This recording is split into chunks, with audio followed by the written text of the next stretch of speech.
slick emotes at the bottom there. All right, Raph is going to use Falcon, and Kid Flux is using Sonic. All right, if there's a character that tests your neutral reaction time, it's gonna be Sonic. So here we go. 3, 2, 1. Especially on Kalos. Granted, Falcon can definitely keep up with Sonic, at least in the running game, but he cannot change directions very well. Here we go. Kid Flux is playing an extremely patient game, only 12% done in the last 3 neutral interactions. And I always tell Just Raph, you need to chill with the B button moves. Falcon's B moves aren't good. I'm like, Falcon Kick is a once a set thing. Raptor Boost, once a set thing. You can spam up B if you want, but the other stuff, no. But if it works, it works. Let's see. You know, even though they're dancing around each other, it's pretty even so far. There it is. Into, get very hungry knee attempt there, but hey, that was a pretty slick landing up air. Kid Flux on the back foot, which is where you want Sonic to be. You don't want to have to chase after Sonic. If you can make him run to you, it's a lot easier to get a handle on him. Especially since Sonic does not have the... That's a good reason to Falcon Kick, actually. I never thought about that. Especially if you can get Sonic... when Sonic does not have the lead, it's kind of hard for him to get the kill. That... What the hell? Down air killed at 100? Mid-stage Kalos? With little rage? Kick him. Okay. He went for the grab punish. Solid damage there.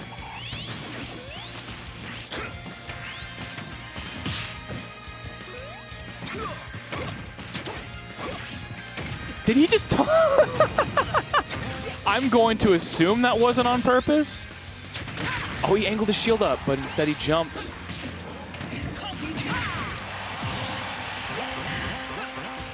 The hungry B moves. Biting Just Raph in the butt. And now this is where you don't want to be. You don't want to, when you're in this situation, you don't want to be like, oh, now I lost my stock, time to go back in. No, Sonic still doesn't have a % lead. That's all that matters. You don't want, if you start chasing after Sonic, and this is the exact same interaction that happened before.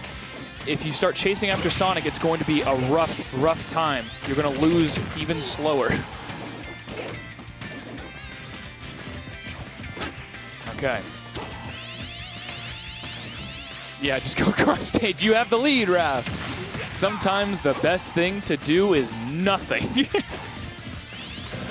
That being said, he lost it. Finally gets the shield poke, or the shield bump up, but doesn't get a good punish on it. And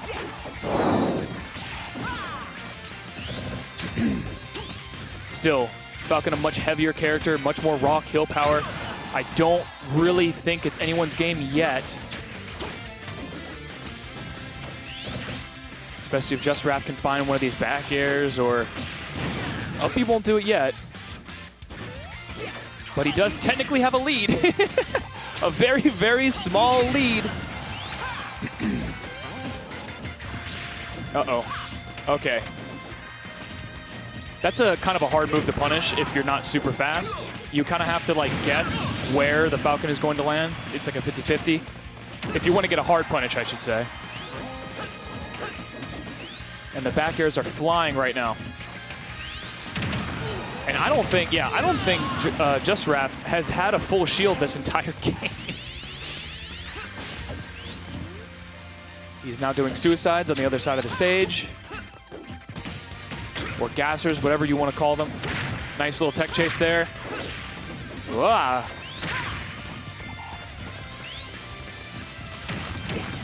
Okay, wow, that did a whole lot of damage. What? That did like 35. And the B moves are coming out. And there's 2.5 minutes left. I don't think it's going to go to time, but into the jab lock down smash? That's the best way to slowly walk up and down smash. No way. No way did he just guess right 3 times with the B moves. Crazy. And, oh. This is so like, it's like a turn-based RPG. Like, oh, it's your turn now. Oh, he's done. Caught him off stage there. Caught him off stage. Hard fought. I think that was about 5 minutes that first game took. Sonic saying, let's do that again sometime. Chili dogs. I don't think a screenshot was just taken. I don't know why. Is there a history between these two players or something? Or is that just an accident? Small battlefield. Okay. We are going from one of the biggest main stages to the small... Oh, I just...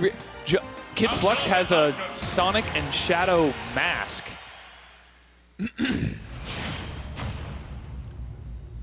Just Raph rocking the FedEx Express Windbreaker. And I feel like, is Just Raph chewing gum? It's so hard chewing gum when you have a mask on. It makes your mask fall off all the time. Okay. Way better start from Kid Flux here. Let's see if Just Raph can make the adjustments. You know, that's the bad part about playing Sonic, is that you play this very small nickel and dime gameplay. You know, very slow, methodical. But if your opponent, maybe someone like Falcon, just has huge raw kill power and can kill you very early, you know, suddenly all that 150% that you did means nothing because you lost the stock first. And then, you know, you're on the back foot. It's just it seems like a very mentally draining way to play the game. And I got to give Sonic's props to the endurance that it must take to go a whole bracket, you know, playing that way, where you could your cannon could just break. You know, your train could derail. Ooh, I love, that's a solid tech chase grab there. Back air into, try to get the chase down dash attack.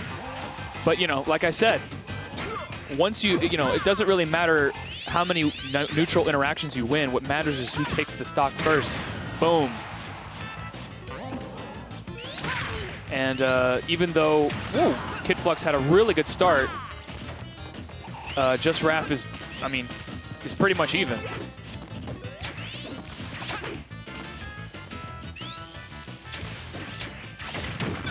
He's making it work for it. I might actually get called before this set's over.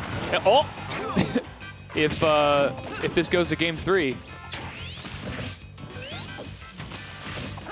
Okay. This is when you just have to wait for your moment to strike, and you went way too low for that. He fast fell that without double jumping at first.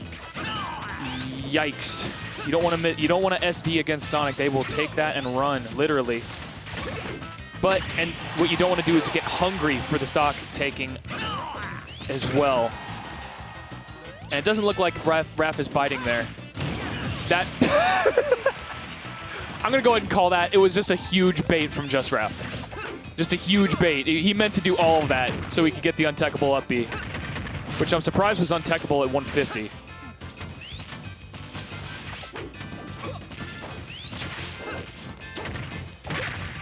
Nice double back air into the dash attack frame trap jab.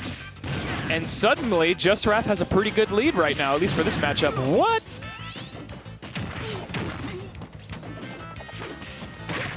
Nice.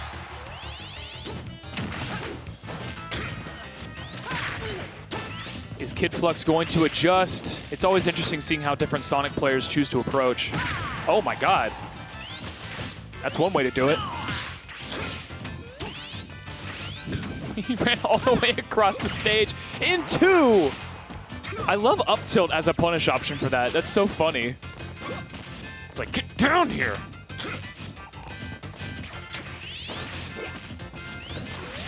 Uh-oh. That won't kill, but man, that's scary. And now we got a tech chase situation into... all right, back onto the ledge. And he gets the down air. Good stuff to Just Raph. That's a hard thing to two-frame sometimes. Oh! Man, trying to hit Sonic with a Falcon's up B while he's moving must be like catching flies with chopsticks. And he should be able to make it back. Yeah, nice high recovery there to get over the edge guard extension there. I think they both had the same idea with those dash attacks. This might go to time. This actually might go to time. There's two and 3/4 minutes left, and it doesn't look like Just Raph is wanting to interact at all, which honestly I wouldn't either. And Kid Flux saves us the trouble, taking it to game 3 with an SD at about 5.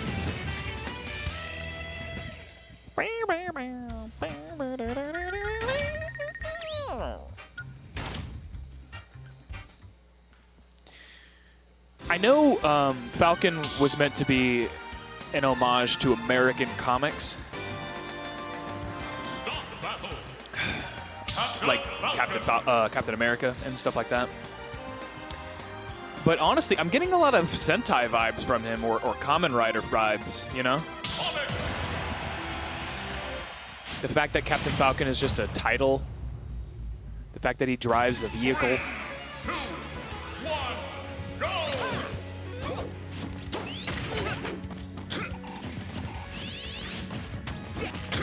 And he does kind of look like a Power Ranger. I guess it is just a racing suit, or a pilot suit when you think about it.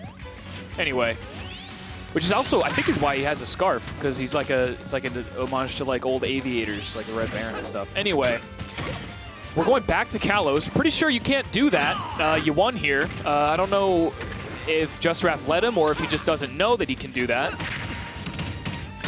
Regardless, he's gonna try his best anyway. Oh God, this is a rough situation to be in. Nice fade back. And correctly spot dodges it. That's the proper way to punish that move. Uppy? Hey! How did I know? Man, having an aerial command grab must be nice. I wouldn't know, playing Incineroar and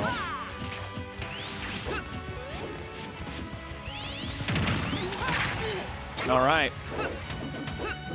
Nice! Oh, I thought that was going to spike. Oh my God. That was a nice little wall jump. I guess that he does... Jesus. I guess Falcon does get a couple things on... Oh, you're done. A couple things on Kalos.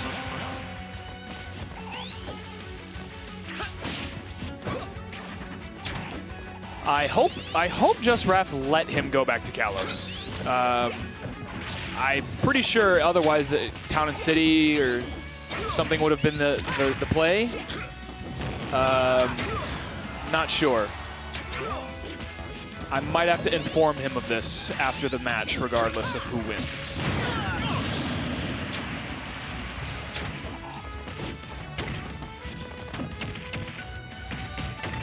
Nice. Grab release and a jab like he's Yoshi or something. Interesting. Jump in air dodge like it's Smash 4. I'm seeing some interesting stuff coming out from Just Raph. Still a tiny, slight lead. And he's approaching. Is Kid Flux going to get the lead back with a couple good spin dashes? I think homing attack might do the job for him. Just Raph doesn't seem to know what to do exactly about that move. Like I said, it's tricky if you're not used to it.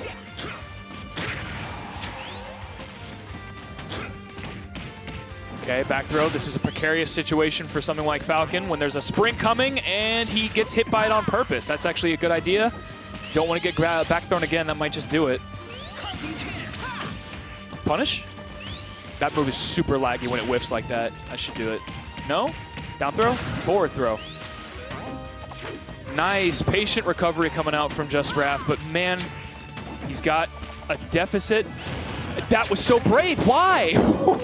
You could just waited for him to go, ha! Goodness gracious. Oh, he goes for the hard stuff. Now they are swinging.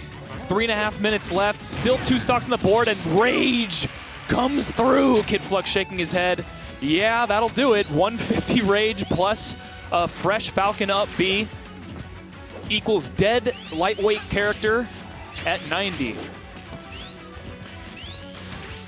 And now it's pretty much the same as game 2, where Just Raph is sitting at kill percent, but he's going to have to make Kid Flux work for it here. I don't think homing attack actually kills, unless you're far off stage. But a forward air might, the forward smash might, back throw might. Not yet, actually, but he doesn't have an air dodge to get past the spring. You're done. Up throw? Back throw does it. At 200 and Juan. Okay. Almost 3 minutes left. Oh, good lord. Misses the punish with 3 dash attacks in a row. Misses the Raptor boost. I guess Raptor boost does make sense in this matchup because he will armor through the spin dash. You won't have enough shield for that, my guy. And get a nice solid combo starter. You need when you win neutral against Sonic, you got to make every little bit count. There he is. There it is into the need to finish it finally. What a way. All right, I got to go.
battle. Dr. Mario. Dr. Mario.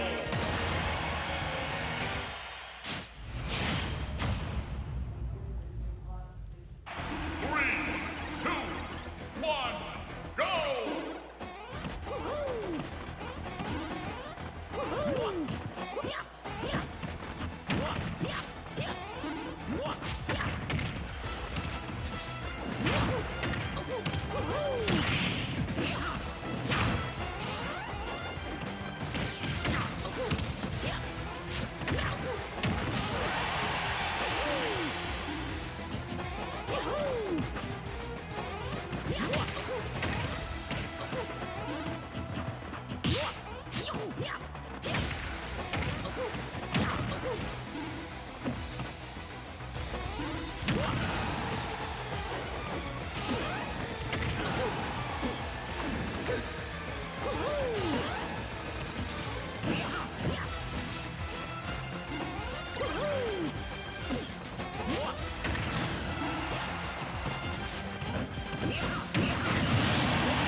Start battle!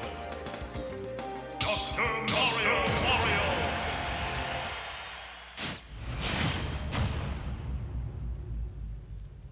3, 2, 1, go!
Stop battle.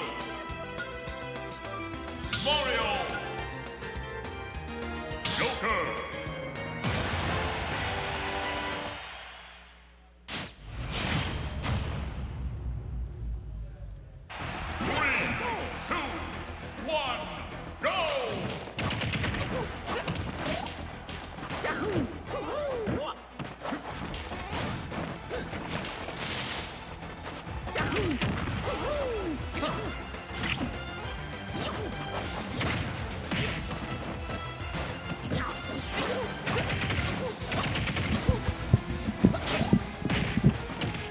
All right, I'm back. Because I got to play on stream after anyway. Railwood back on the mic, and we got Dunnobro versus Slacker. Dunnobro, I feel like only shows up once in a blue moon, and he just comes in, wins, doesn't explain himself, and leaves. Pretty Chad move, if you ask me. Mario's been on the up and coming lately. Zenyu had a pretty good performance recently. Kurama's been doing work as well. It's a bit of a Mario resurgence, which is so weird because usually you'd see Mario as the type of character to get power crept by all these DLC, but no. As the power creep goes on, Mario jumps over it, and the optimizations of the combos have been pretty huge from the Mario meta. Oh, nice little tech there from Slacker, but it isn't enough. Dunnobro always going out there when he can. Mario, probably one of the better characters to play against Joker, to be honest with you, because you can just absolutely do this to him. I don't know why he's ducking. Can you duck under a gun or something? Maybe Aegon or something? I don't know. Still, he beat the crap out of that Arsene, only about half left, and he's got a pretty solid stock here. Only 17% on him. Oh, you're done. You got tickled, my friend. You never have to tech that, ever. Tickled by the down air, and Slacker is down a whole stock, pretty much. And this is the thing where you have to time your Arsene cycles accordingly. Dunnobro has not been biting on any of these Rebels guards, and even if he takes the stock with this Arsene, I don't think he's going to get another one, and he's done anyway because of the cape. That is rough. Dunnobro loves the cape and flood combo. The wet towel, I guess you could call it. Because it'd be putting a damper on all of these, all of your game plans. Slacker looks unamused by what just transpired there in front of him. Sticking with the Joker regardless, maybe a stage pick difference. I just realized Dunnobro is wearing not one but two separate bandanas of different colors, squashing the beef.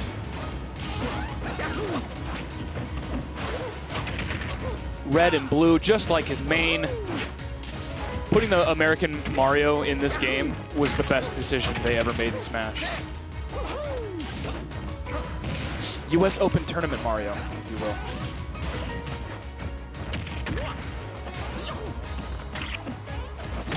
Ooh, into uppy? No, I love the patience from Dunnobro. A lot of Marios would rock the uppy, and it would have hit, too. It wouldn't kill, but it would hit.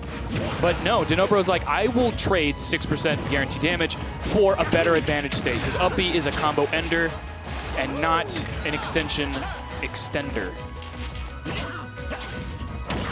Instead, he wants to keep on keeping that juggle, keep that vortex going. And now Slacker is looking down the barrel of no Arsene. 156. You're in the Mario aerial kill percent range of down air. Yep, there it is. Back throw, stuff like that. Mario kills pretty consistently around these percents, at least near the ledge. And Joker does not. Unless he gets an F smash or maybe an up smash, maybe. Or maybe if he lucks out and gets another Arsene before he dies. I just don't see it happening. It would be funny if Arsene meter carried over in your stock. So that would be some strategy of like starting your Arsene cycle later. Oh, wow, he actually took the stock first. Maybe some suspect DI. I'm not sure, but hey, Slacker is not going to look that gift horse in the mouth. Shoutouts to Laurel, Maryland racetrack.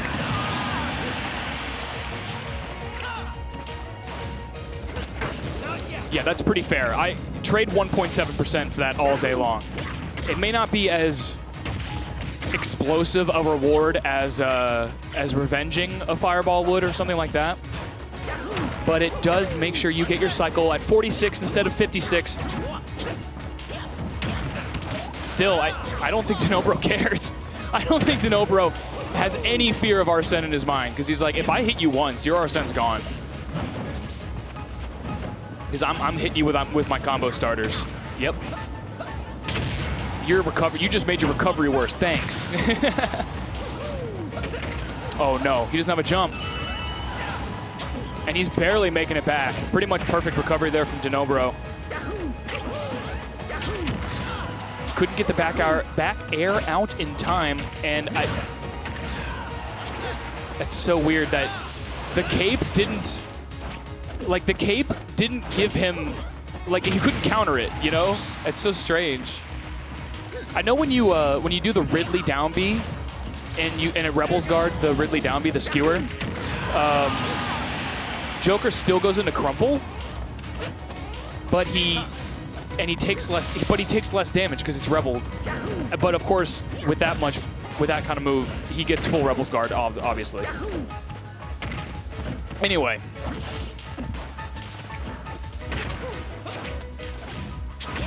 Okay. Ooh, I like that little platform drop down. Don't want to get re-grabbed on the platform there, that's for sure. Slacker looking a lot better. It's these early kills, you know? Which usually you see kind of Mario doing. Mario either kills you at 10 or like 190, so. Yeah, get the damage where you can. Aegon doesn't go away when your Arsene does. Not when it's already active on your person. And now this is just gonna have to be a nice, honest game here, both over 100%.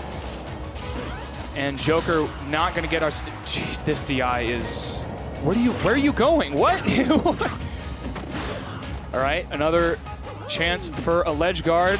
The gun doesn't seem, I mean, it adds a little bit of damage, but it doesn't seem to be affecting Mario's recovery that much. But still, 143. He might not need Arsene at this point, although that rage is looking pretty ragey. There it is, finally. Dunnobro rolling his eyes. Yeah, he got me. Okay, moving right along. Moving right along. Is that Morgana saying that, or is that one of his little lackeys? Is that like the girl with the pigtails or something? She's a cat too, right? Or she's dressed like one. Or is that a devil? Is she dressed as a devil or a cat? I don't remember. I think her name is something really white, like Jan or something, or Megan. Anna. Is it Anna with one N?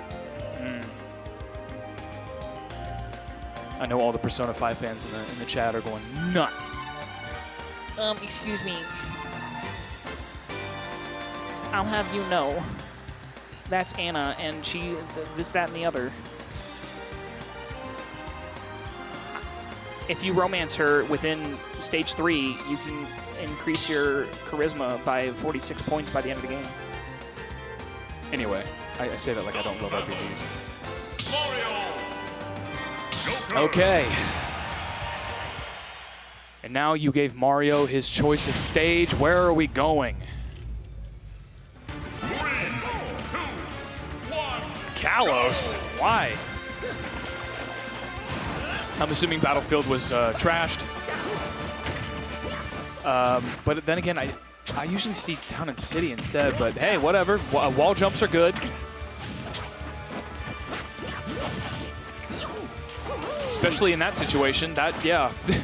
When you buffer forward air off stage. Ooh, forward airing out again. I do like Slacker going for the more aggressive disadvantage options this time around. The Yomi has shifted for sure. I don't know if this would be like an upset or something. This seems like a pretty hard-hitting match for, I don't know, winners round 3. But still, both these guys no stranger to top 8. Oh man, did not tech that. But Dunnobro, even if he doesn't kill you off stage, he's getting that free like 100 if you make it back with a sigh of relief, like, oh man, I only took 100 damage. And now I just, yeah, that might do it. Yep, well, at least Slacker will get Arsene quicker this time around, maybe from this combo here. I like that drag down fair one into the jab. You don't see jab come out very often unless it's a jab lock. I love how aggressive this is. Not a bad idea either. No, oh no, he was too busy posing. Nice little double jump fake out there. And finally gets a counter. I was wondering when he was going to bust that out. Now it's all down. Can you make this Arsene worth it? Can you get 1 or 2 hits in? No, you are back to base Joker, base form. Got the Super Saiyan knocked right out of you. And unless you hit a Rebel's Guard, it ain't going to happen again this stock, Chief. Okay. Platform betraying him there. No Fireball edge guards. This Slacker's just going to have to outplay Dunnobro for a solid at least 60%. Oh, no. You doesn't even work. Ah! Let him back. Wait, I thought maybe down air. I thought maybe down air. I thought maybe down air. But I guess counter would work pretty well too.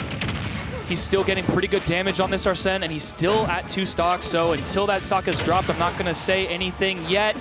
These guys are giving me a heart attack off stage here.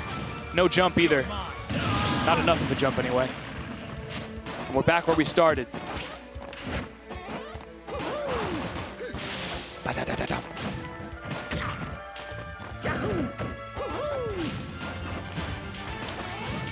Oh, you can dodge through the fireball with the gun.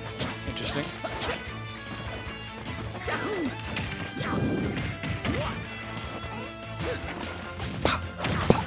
Every bit of damage counts, and it unstales your moves, which is really important for a character like Joker that can struggle to get a kill if there's no platform to do any up air drills on.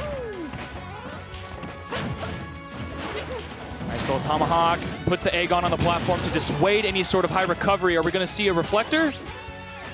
Dunnobro, maybe that's why he picked Kalos. He wanted to use the wall jump to stall out his recovery. I do love the precision coming out. Like, these guns are only doing a few %, but he's never missing them. Maybe Dunnobro just doesn't care about them enough to dodge them. Yeah, it doesn't seem Mario has to respect it very much. Guns versus the power of the Mushroom Kingdom.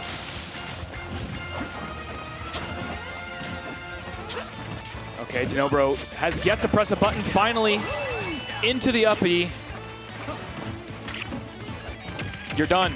That is max rage at the ledge. You are out. No, not yet. Joker's surprisingly heavy for the kind of character he is, actually. He's like Inkling weight or something like that. Or somewhere around between Inkling and Luigi. This is good damage, but you need to take this stock. Finally, the pop-pop. Dunnobro not even waiting on Halo platform for that rest of that Arsene. He does not care. I will smack the Arsene out of you, child. Let me get my Switch. And I ain't talking about Nintendo. And man, Slacker is fighting his ass off right now to try to get this win the old-fashioned way. No Arsene, no party members. And that should do it. Overextending just a little bit, but man, he was making a comeback. All right, I gotta go play Moeru on stream. Here we go, guys.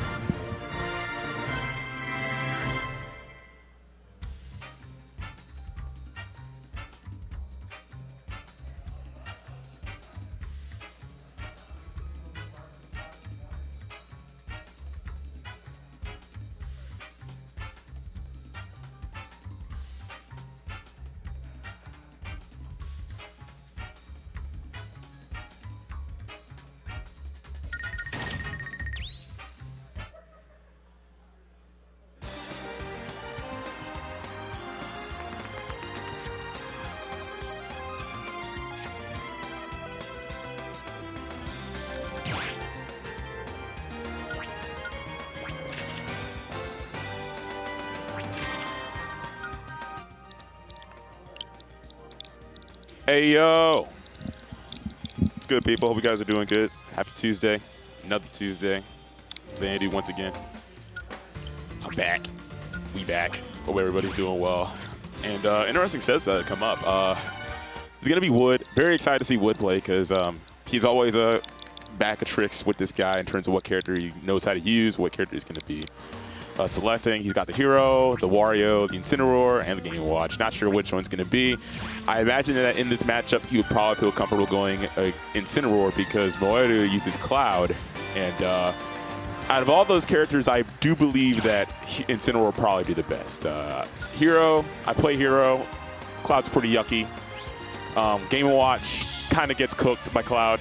It's just, I think a lot of people would know that by now. And the Wario, it depends on if he feels super comfortable with the Wario. Wario's character has been putting a lot more effort into as of late, but the Hero is a factor. Okay, interesting. Looking forward to see how that goes. I love watching Hero gameplay. Hero's character that's awesome to see played at a high level. So we'll see if Wood is able to meet that high level against Moeru, who's definitely been on a come up of trying to get to that high level. It's starting off immediately with Kaboom. Wood is all, if Kaboom comes up, Wood will always just he will just send it every time from what I've seen of his gameplay. But Moeru's ever been on a come up. Definitely used to be not very good, but they ended up making a lot of they just really grinded hard. They play a lot with Pink Fresh, so that's a factor. Oh, nice use of the whoosh to cover the ledge, get up and get a little bit something going. I like the use of the bounce there. Caught the jump from Spectre. I read the tag, sorry. Moeru getting smoked there. I'm going to go ahead and zoom that. Really great idea of Wood having the bounce active in case Moeru attempted to send a Blade Beam. Just deny that option while the limit was still active. Again, of course, like I said, bro, if that Kaboom comes up, no matter how much, no matter where he is, as long as he's got the mana for it, he's gonna send it. Definitely one of Kaboom's definitely it's probably Hero's best move overall. Off situation, but the limit is a factor. Moeru jumping high, and I really like the idea because Hero has a lot of startup on most of his aerial attacks, but Wood going for the reliable up tilt. And getting a solid anti-air to take out the stock, but down smash from Moeru will respond in kind. Nice job with that. Something that Wood's doing really well is he's getting a lot of mileage off of these apples as well. Ooh, he kind of bet the farm on that, but something that Wood's really doing well is getting damage off of these Kabooms, like getting a little bit of a follow-up in terms of something like a Nair or trying to get some type of coverage with a Frizz as they're falling down. Psych Up is back once again. Great use of menu from Wood in terms of priming it so he'll get another menu even after the Psych Up was originally not on the first one. Like right here. Okay, good job with the swoosh. Keeps it going, but actually ends up jumping into the limited Blade Beam from Moeru. Great parry, but fails to capitalize even after catching the roll or following the roll from Moeru. Bang. Didn't quite have the right positioning for it, but great use of the whoosh, catching Moeru in the hand and working out just splendidly for Wood as he finds himself in a stock lead once again. We'll see if he can extend it a little bit further in terms of a percent lead. Catching the landing from Moeru. Moeru trying to get out of the corner, finds a way out indeed, and they're trying to put on some pressure now. Nice job with, he got that from me. The landing zoom, at disadvantage. It's a great idea. Okay, a little bit of that was clearly a misinput. There's no way on God's green earth that ever gonna land where they jump into it in that position. All right, Wood going low with the recovery, not getting a zoom, and another down smash. That's a weapon of choice. It seems from wherever they're able to take another stock from Wood, and now Accelerado is a factor, which is good for them. A little bit of projectile trade there with the Bang and the Limit Blade Beam. Definitely more in Cloud's favor in terms of just getting the most out of possible. Oh, wow, jumping into the explosion, even though they didn't get hit by the first hit of the Kaboom. All right, as shield up B, very good option for Hero. For those who know, it's frame 7, so that's definitely a good factor. And you can get some follow-up, good follow-ups afterward. And now Wood in a precarious situation. Moeru really kind of fiending for the stage control now, but now here comes the double buff. And it looked like middle Moeru with a little bit of greed on their part. Or a little bit of, well, not greed, it would have been a good option, but just mixed execution on trying to use the air dodge to ledge, so that way they wouldn't have to expend the up B, but that's just not the case. And Moeru is going to lose that game, which was very much could go either way, although it was definitely swaying towards Wood's favor with that double buff, potentially being one solid hit away from victory. And so I want to highlight a few things that Wood has been doing well. In terms of the hero menu usage, there's something you can do with Hero's menu called priming. You don't get the same spell more than once on. You don't get the same spell 2 menus in a row. So you saw that when Hero menu didn't bring up a Psych Up on, like he used Psych Up and then he would lose it. And then at that point, it's like, okay, cool. Just use menu again, guarantee won't be on there. So that way it's more likely that the next menu will have it. So that's a really great usage of the menu priming from Wood that he will probably hope to employ in this game too. Going to Hollow Bastion, which is definitely great for Cloud in terms of having that middle platform for Shark King. Sends the Kaboom once again, misses it. It really is a bummer when you miss that Kaboom because that's already a third of your mana pool just wasted if it ends up whiffing. All right, Wood getting a follow-up off the whoosh. Moeru with limit in play, so now the movement is improved, but whiffing the limit blade beam and just taking a lot of damage in very rapid succession, really not going to Moeru's court there. A little bit of a taunt from Wood, feeling himself. All right, like chill out, bro. All right, that we all know the combo. I don't even have to say it. You know what it is. Now that Kaboom was also some bad DI from Moeru. You actually DI that one away from Hero, not inward, in order to optimally live it in that position. All right, but Moeru not looking too far out of this, not by any stretch of the imagination, because the limit cross slash is definitely on deck. Sends it, but Wood is going to be able to capitalize with a small punish, but great anti-air from Moeru, catching it. Sends another Kaboom right away. And again, like I said, Wood's been doing a really good job of catching these landings after the Kaboom. Okay, wow, amazing movement from Wood, elegantly jumping over.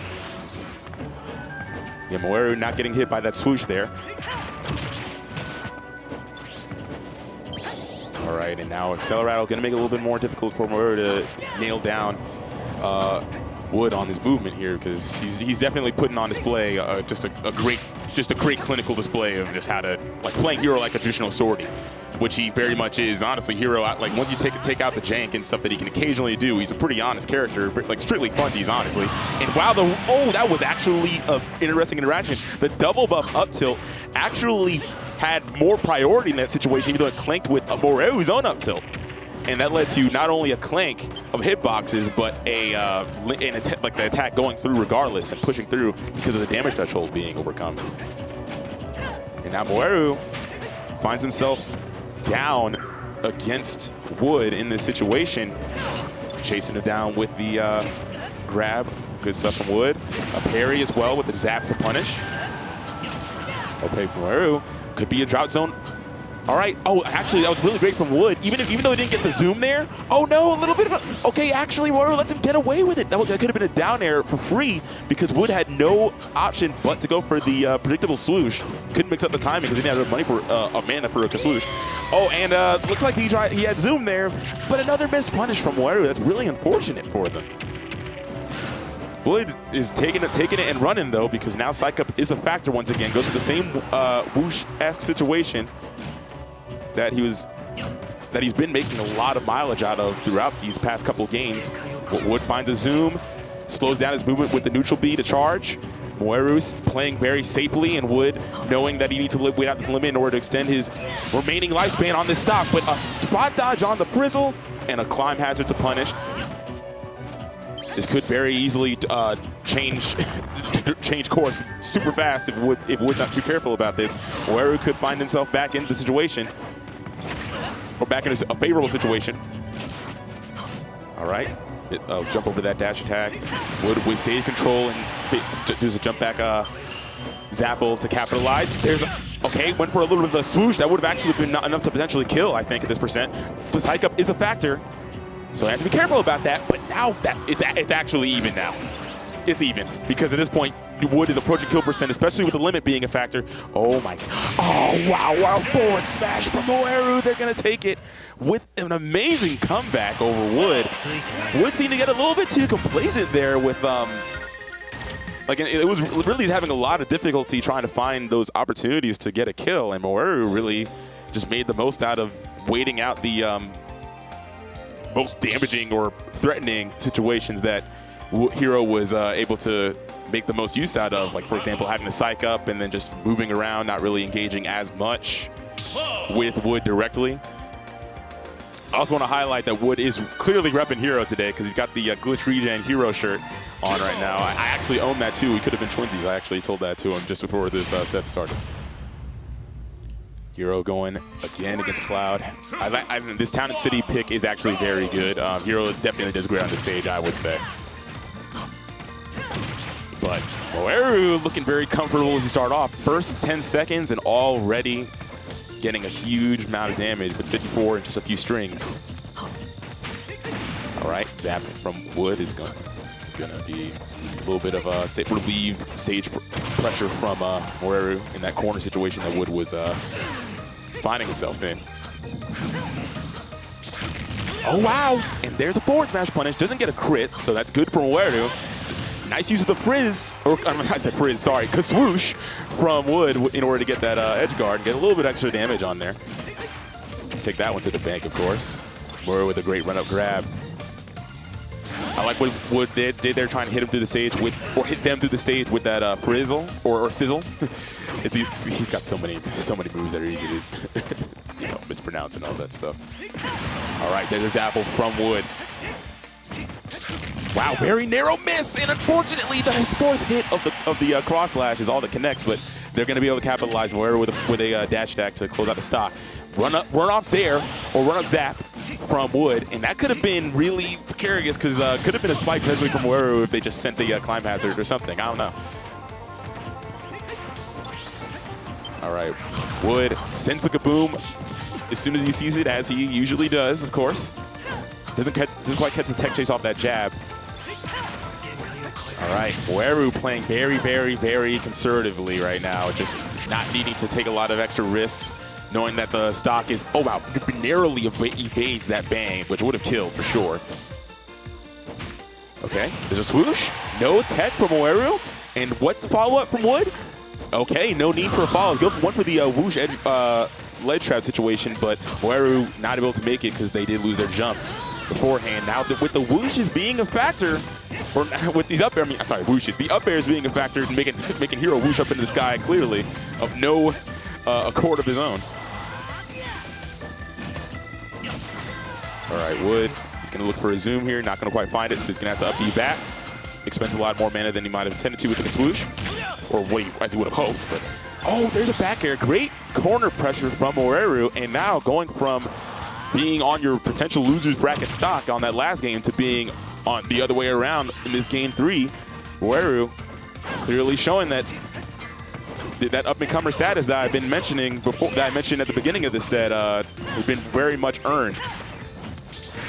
Okay, I like the idea from Moeru. I'm glad that they B-reversed it, knowing the bounce was still active on Wood. All right, great use of the cross slash, getting a little more extra damage again. Pushing it further, extending the lead. Moeru playing very, very solidly, exploiting the fact that Hero has very, very poor startup on a lot of his moves. So because of that, his approaches tend to be very telegraphed in these situations when he's a stock down. Finds a zoom to get back on stage, but these parries that Wood has been getting on these back airs has not really been able to capitalize with a huge punish. Been whipping on these up tilts that he's going for.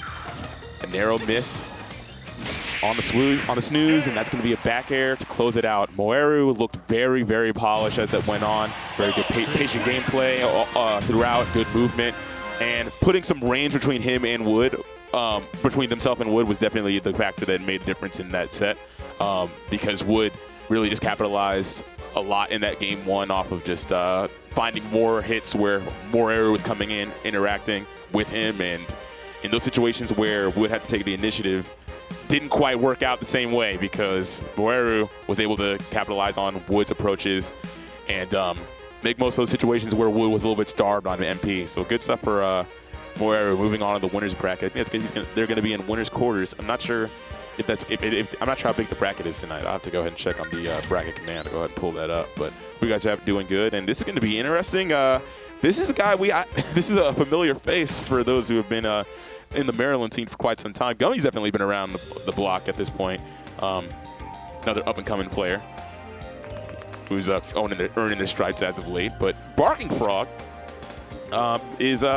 it's exciting to see that Barking Frog's here, because Barking Frog in Smash 4 was basically one of the better PR'd in the region in the Maryland, Virginia back when it was still United region. And like he was really good with Rosalina back in that game, and in this game also plays Ink. I remember he played Inkling, and I don't know what else he's rocking with as of late. We'll have to see. I think I'm under the impression now. I think he might play Steve. I don't know, but it is a mystery character. We'll see what happens. And Gummy also has several characters available to him that he knows how to use pretty well. The Joker is pretty much the main at this point, I believe, but I know that he's also got a Crom and a Roy in his pocket as well. So Barking Frog's going to go with Pokemon Trainer, and we're going to see the Joker from the homie Gummy. It's interesting to see this matchup because it's really weird. There's not really, at the top level, like really it's kind of strange, because at the top level of gameplay, you don't really see a lot of Pokemon Trainer anymore, since Quaid barely goes anything after winning Let's Make Big Moves at the beginning of the year, and Tweak, that ship clearly sailed on his Pokemon Trainer. And as for Joker, you barely see any Joker. I mean, unless Leo like plays against the Buzz and just wants to win, like, oh no, I just want to make sure, like, let's just make sure the Buzz loses. Big up to the Buzz, but not seeing either of those guys on the screen. We're seeing Barking Frog, and Gummy. Barking Frog's definitely had a lot of great stuff going on in his life. Like between getting married, like this guy's married now, and also got his degree from college and everything. So good stuff to Barking Frog. Love to see guys coming up on their doing a lot of great stuff in terms of life achievements and everything outside of the game, as well as improving within the game when there's time for it. Gummy with a great run-up grab, and there was a DI in, and I don't know if that down throw up air was true. Me personally, I don't think that was true, but yeah, that's going to be, well, it might have been true because of the DI, but that's going to be a very early stock taken, thanks to Squirtle being one of the lightest characters in the game. Ivysaur's going to come in for Barking Frog, and we'll see if he's able to turn the tide. Aegon connects, putting on an automatic. At this one, another Aegon's going to go up to 50% at this point on Barking Frog, which is unfortunate because that was a very successful Arsene, taking a stock and then getting an extra 53 to start off the next one. Gummy looking very comfortable in this first game. Ooh, a little bit of a bombastic DI in Barking Frog's favor this time around. Gummy's going to return the favor after that one. All right. Great use of the Vine Wave from Barking Frog, getting followed off that Razor Leaf as well. Punishing that get-up attack, and he's in a ledge head situation. Up tilt, interesting option. You very rarely see that move connect on Ivysaur. And percent is climbing. Another Arsene on this first stock for Gummy, as Barking Frog has yet to seal the deal on this first stock. Finally, a forward air connects, but still not enough from across the stage. All right, down there fails to connect that as well. Up throw will certainly kill. Oh no, down throw. It's not up throw. I get the mix up. So down throw does kill on Barking Frog. Finally. And the Ivysaur definitely seems to be working out a lot better than that Squirtle was. Okay, double parry from Gummy. All right, relax. Mr. Umehara. Okay, all right. Gets a little bit of up throw to up air situation. Good stuff. Racking up a lot of damage and already evening it up, but the Arsene is a factor now, so that could very easily change. Gummy appearing to try and make it that way. Almost gets a ledge trump, but not quite. Barking Frog going to evade that situation entirely. Back. Oh, another instance of DI in, and there's a counter on that up air from Gummy. And kind of noticing that Barking Frog telegraphed it by jumping up there with great haste. And there's an up smash. Charizard does his job. It goes right back out to Squirtle on the last stock, despite Gummy making a tremendous early lead. In that first stock, Barking Frog's definitely turned it around in a major way, and now has gotten the percent lead with a good string from the Squirtle. Gummy playing very patiently, though, knowing that it's only a matter of time for Arsene is a factor, and going for some gum shots, but not really getting anything out of it. Only 33% to show for it, which is really just it's barely even enough. It's barely enough to even call considerable amount of damage at all, and in any capacity, like really not making much use out of that. Arsene is a factor, but at this point, Barking Frog's playing so much more solidly around it, just winning neutral left and right. Gummy kind of sending it on that drop zone dare, not quite able to capitalize as it fails to connect. And Gummy, the Arsene's now out, and now Ivysaur is out as well. All right, Barking Frog. Oh wow, what a dash back in punish. Great capitalization. Could have been potentially been a grab and a shield on that one, but Barking Frog not capitalizing in that capacity. All right, forward air does connect, but great DI from Gummy, DIing away. Not gonna be able to kill it just yet. But at this point, we're getting that point where almost anything, yep, including this down throw, yet again. Getting him to high percents, and that's danger zone against Joker because that's at the point where he's gonna get that Arsene again once more. But still, at least they didn't work out in a disastrous way for Barking Frog as he's able to find that grab and take it with a down throw once again. And we're gonna go into this once again. Joker's definitely a factor as we heard just now. And Barking Frog, I'm not sure what we're gonna see from him because yeah, there we go. I told you he played Steve. I knew he was a Steve player. I had seen Barking Frog pop up as a Steve on this Xanadu circuit before, and we're seeing it now. Let's go. All right, I'm a huge Steve fan. Colossal Steve fan, so I'm excited to see this. Gummy does have Steve practice playing against Nick District and some other Steves that are in the area. We don't have that many Steves in the Maryland area, honestly. We have like some, but it's really just like Nick District, Barking Frog when he comes around, and then like I think there was Brandon B says what. I don't know if he's Maryland or a regular attendee or anything, but I did play him once at his Xanadu when he. Okay. Oh, forward air. Barking Frog looking very comfortable with the Steve as we see here. The TNT is a factor now. Wow, the up smash. Good job from Barking Frog catching Gummy. Getting a little bit too haphazard get a little bit too comfortable in his airspace, and now here comes a jab chain with the gold sword. Okay, fails to capitalize with a forward air spike, but regardless, Barking Frog is looking very, very comfortable with this lead.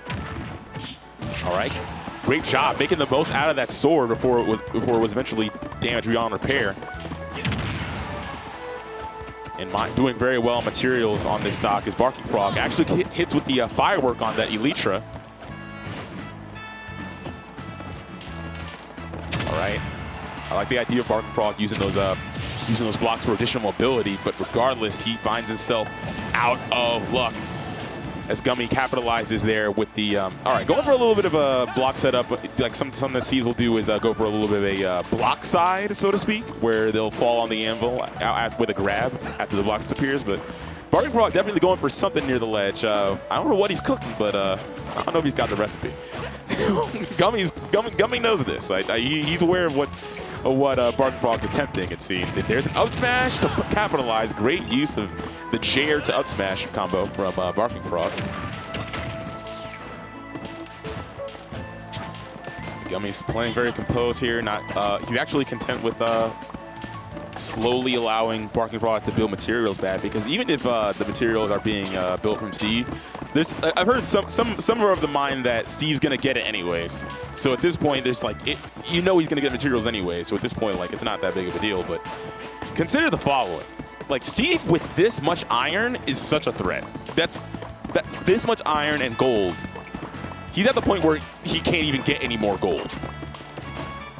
He's at the point where he cannot even get any more gold. And I don't know if he can get much more iron, but he's going to have so many more blocks and minecarts and down airs at his disposal at this point.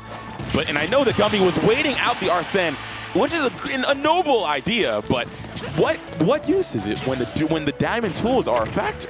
Seriously. And now that strategy of playing the long game and waiting out did not work out for Gummy in that situation. I know that it was like a good idea, like because you can't get Arsene by time being a factor and not damage, but now you're getting it for the damage. You are getting, like Arsene is coming out to help you. Clearly, it's a factor that's very much needed. You're getting Latin percent. A nice use of the Makarakarn to actually reflect the looping through that TNT. Great use of the forward air, actually hitting Steve in the head or Alex in the head, so that way it would interrupt the minecart. Oh, wow, that was so unfortunate. Oh, my God, that's so unfortunate. Oh, getting caught in that minecart again, and that's a forward air with the diamonds, and that is Barking Frog sorted out as we go 2-0. GUMMY going to the losers bracket with Barking Frog looking, putting on a really strong performance with not just Pokemon Trainer, but the Steve as well. That is tragic. I like the idea from GUMMY again, like waiting for the Arsene, and then maybe making a rally as that as you go into that as that next stock with, all right, cool. Let me just wait for the Arsene, take this stock, and then take 60, like do like a 60, like kill him in like 2 or 3 hits on the next one. Works out on paper, not always in practice. It is what it is. So yeah, passive gameplay from GUMMY was a nice idea, but it's nice to try out new things in bracket. The cool thing about bracket is in your locals is always trying out new things and seeing what works. If you play the same way every time, it makes you predictable, makes you stagnant as a player. So it was a good idea, and I know that GUMMY does have some I know if Nick District was here, he would be very disappointed. Nick District would be like I remember one time I was commentating with him. He played against I think it was Punky. I think that's a Delaware player, and lost to Punky Steve. And Nick District, I was sitting next to him, and he said, "Have I taught GUMMY nothing?" So, yeah, L. But this next set is definitely going to be a W set. Winners quarters going to be ZD versus Cheddar. Cheddar is AWOL. ZD is posted, stanced, cross-legged, ready to rumble, chilling. And Cheddar is here now, and about to get this show on the road. Yeah, Nick's in the chat, bro. Have I taught him nothing? Have I taught him nothing is such a it's such a that's such a mentor thing to say.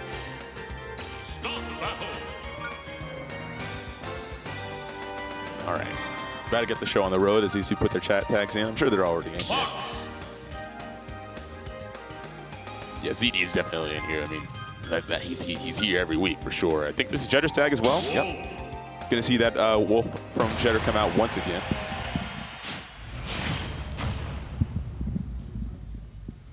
And gonna see the fox from ZD.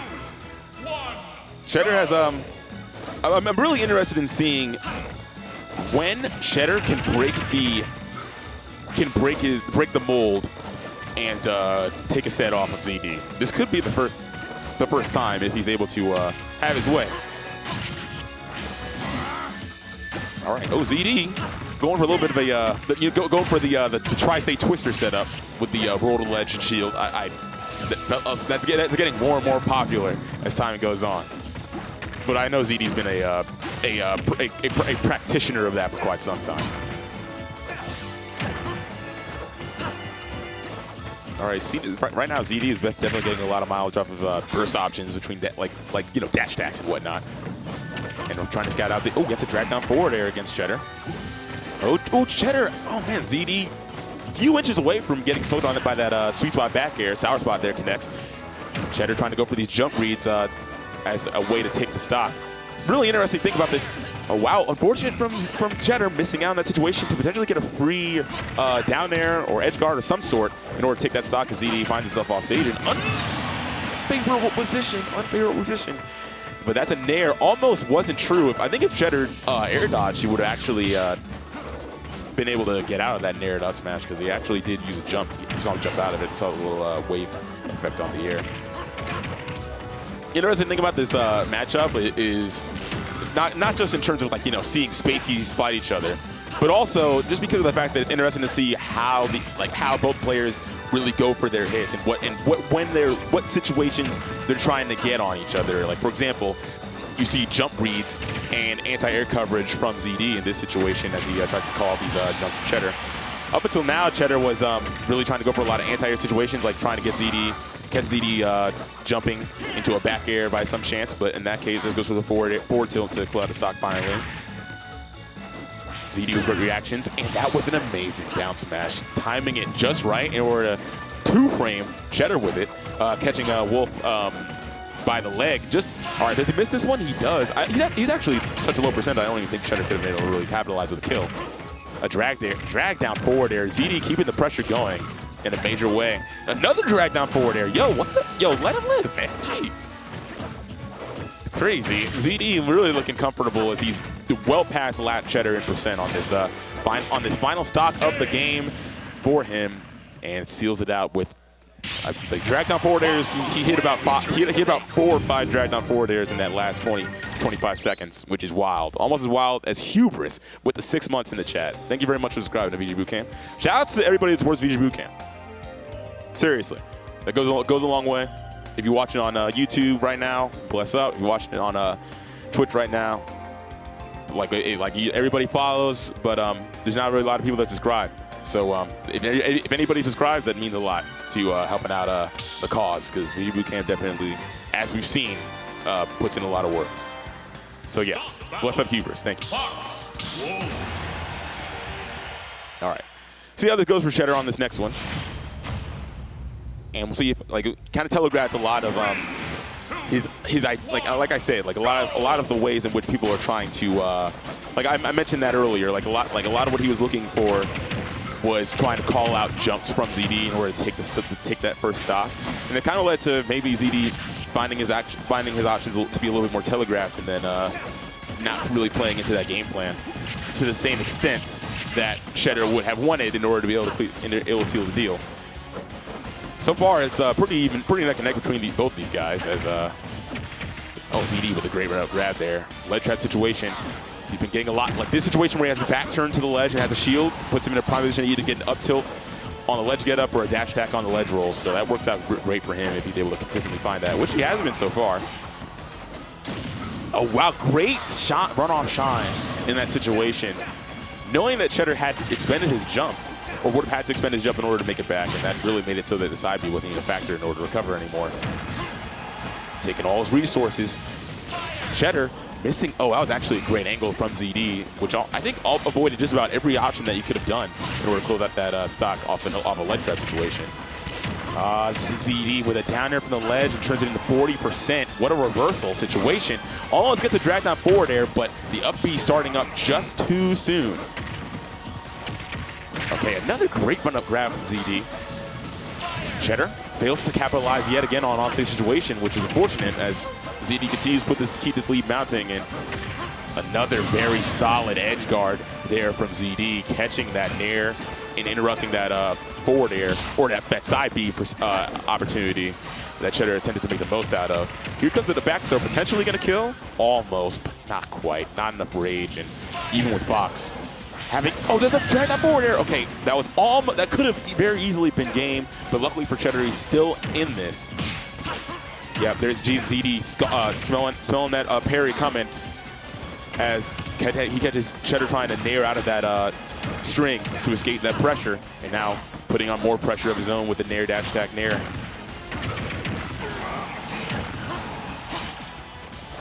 Another offstage situation and another great nair from ZD, taking it dominantly over Cheddar with the 2 stock both games. ZD plays that matchup so much against Dector that he's going to know it like the back of his hand. It's really difficult to. It's just hard. Like it's unless you like basically are on his skill level, you're probably not. Like I feel like that's like in Fox versus Wolf. Unless you really like, if you know the matchup well enough, it's like okay, cool. I'm not losing to. If you know the matchup very well, then you're not losing to anybody that's not on your skill level or above. Like, and that's no diss to Cheddar. Cheddar's a very solid player because he's in winner's quarter. He's only one set from top. He's only one set away from making it to top 8, and he's been doing some. He's gotten a lot of good wins under his belt as of late. But unfortunately, that's a guy who plays against Dexter all the time, and he also gets top 3 at Xanadu on a regular basis, if not winning Xanadu on a regular basis. So it is what it is. I'm doing the call like I see it. No shots at Cheddar. That's my guy. I love Cheddar. He's a good guy. And up next, my guy Seagull Joe. I love this guy. He's going to be playing against Dunnobro. We saw Dunnobro just a little while ago, about 45 minutes ago, playing Mario and taking it over Slacker, the Joker player. We got a lot of Jokers around here between Gummy, Slacker, and also Jerry when he comes around. Jerry not here tonight, but Seagull's here tonight, and so is Dunnobro. Seagull probably going to go with the Palutena, I imagine. Don't really think he would go with any other character outside of like the Wolf or the the Diddy. He doesn't really play Wolf anymore, but he does play the Diddy. The Diddy is a factor, so we could see the Diddy. And Dunnobro always has been a very weird Mario player. Like I remember one of the craziest things I ever saw him do in Smash 4 was he did jab. He did Mario's jab 1-2, but he didn't finish it. And then he ran past the guy and went for a pivot grab. Weird, very weird. Just a lot of avant-garde options from this guy.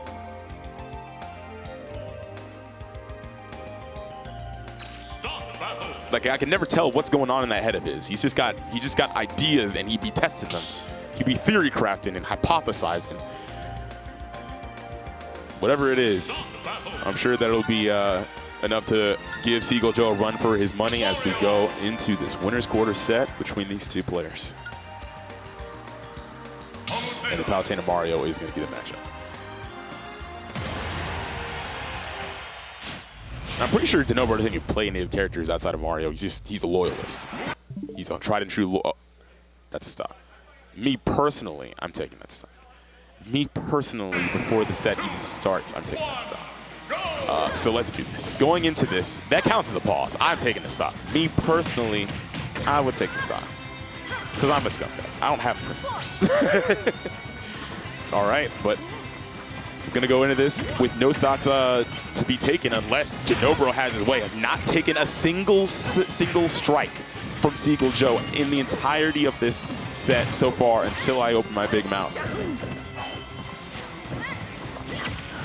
All right, that's 2 times where Seagull Joe's been going for these auto reticles and not been connecting because he's right there running at you. He is right there in your grill running at you. That's a situation that's not going to be quite optimal for hitting a auto reticle. But there, a potential optimal edge guard. Great use of the counter, but just barely misses as Dunnobro's able to grab the ledge.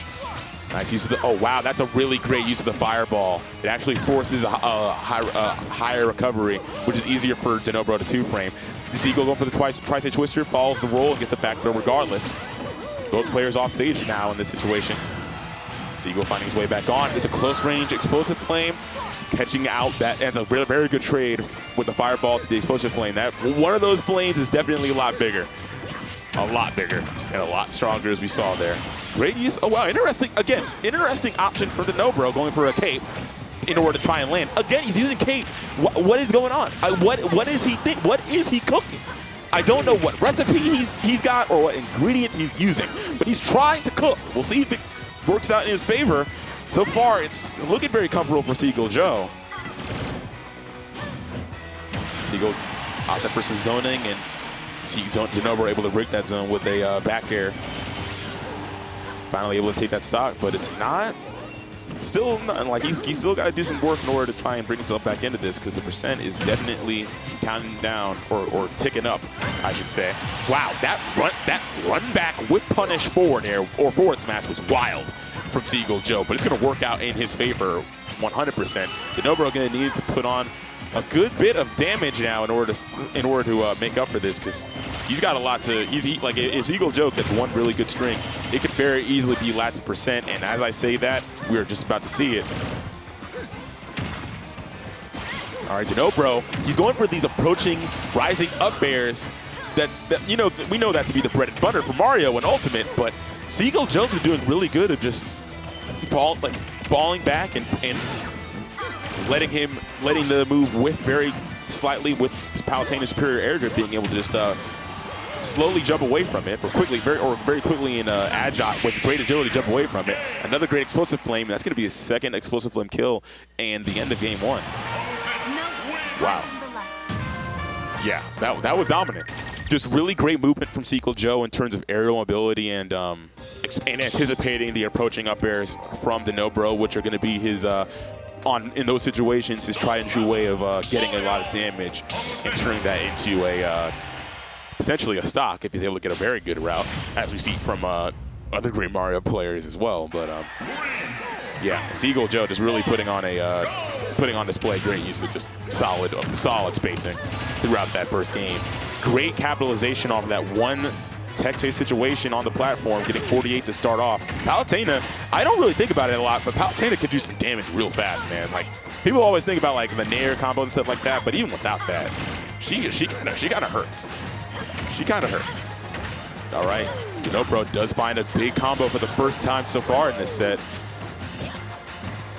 Putting on a good amount of damage against Seagull.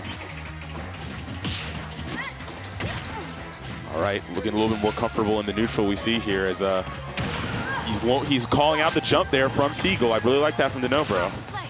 I like I really like the use of the Kate too. Like, it's good to be able to reflect it instead of shield it, because it makes it so that your shield doesn't shrink. That means you don't get shield poked by those forward airs when Seagull's putting them out. That's a good idea from Dunnobro. Again, he does some strange things, but there is a method to his madness. Almost connects with the fountain of the down air, but not quite able to connect. Would have certainly killed at this point. Okay, he did. Spot dodge, up smash. Wild. All right, both players fiending, hounding for this last kill, or for this very first stock of the set, or of this game. Another great Kate from Dunnobro, but that's really going to be a good forward air as well, catching the attempt to recover high off the ledge. That was another great follow-up, getting a good string for 35.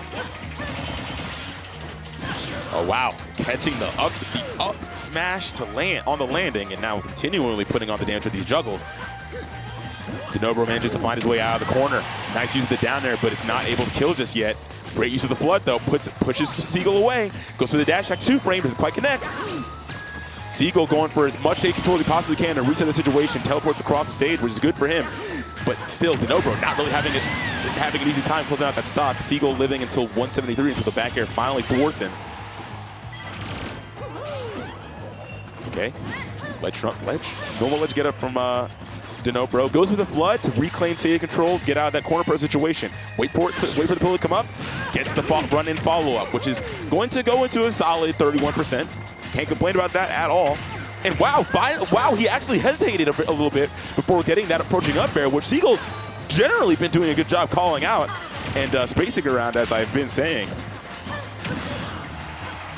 Oh wow, Dunnobro went for that same cape situation in order to try and reflect that explosive flame, but he actually spawned the explosive flame behind him, so Seagull Joe's gonna be able to close that out. Almost killing with that down air, but just narrowly not enough. Wow. All right, Dunnobro still chilling at 0%, and I say chilling at 0% even though he's a stock down, because at this point it seems like he's kind of biding his time. I like that he's playing more. He's playing a little bit more unpredictably with his movement and also his zoning game. We're just trying to rack up a little bit more damage and not make himself susceptible to getting hit by these auto reticles for extra damage. But Dunnobro still unfortunately gonna like top Palutena. She hurts, like I was saying, and she's gonna do 38 in one fell swoop. Once again with those nairs, Seagull Joe finding a great string from 0%. All right, another great use of that cape. But unfortunately, Dunnobro not really able to capitalize in finding these kills. That seems to be his kryptonite so far. Goes for the ledge trump. I love that idea from Seagull, but Dunnobro drifted in on that trump, so it's going to work out for him. Finds a way back on stage. Spot dodge on the landing. That back air having very little lag. Dunnobro failing to, gets the GT, that's the GTX back air, but he will find a stage spike.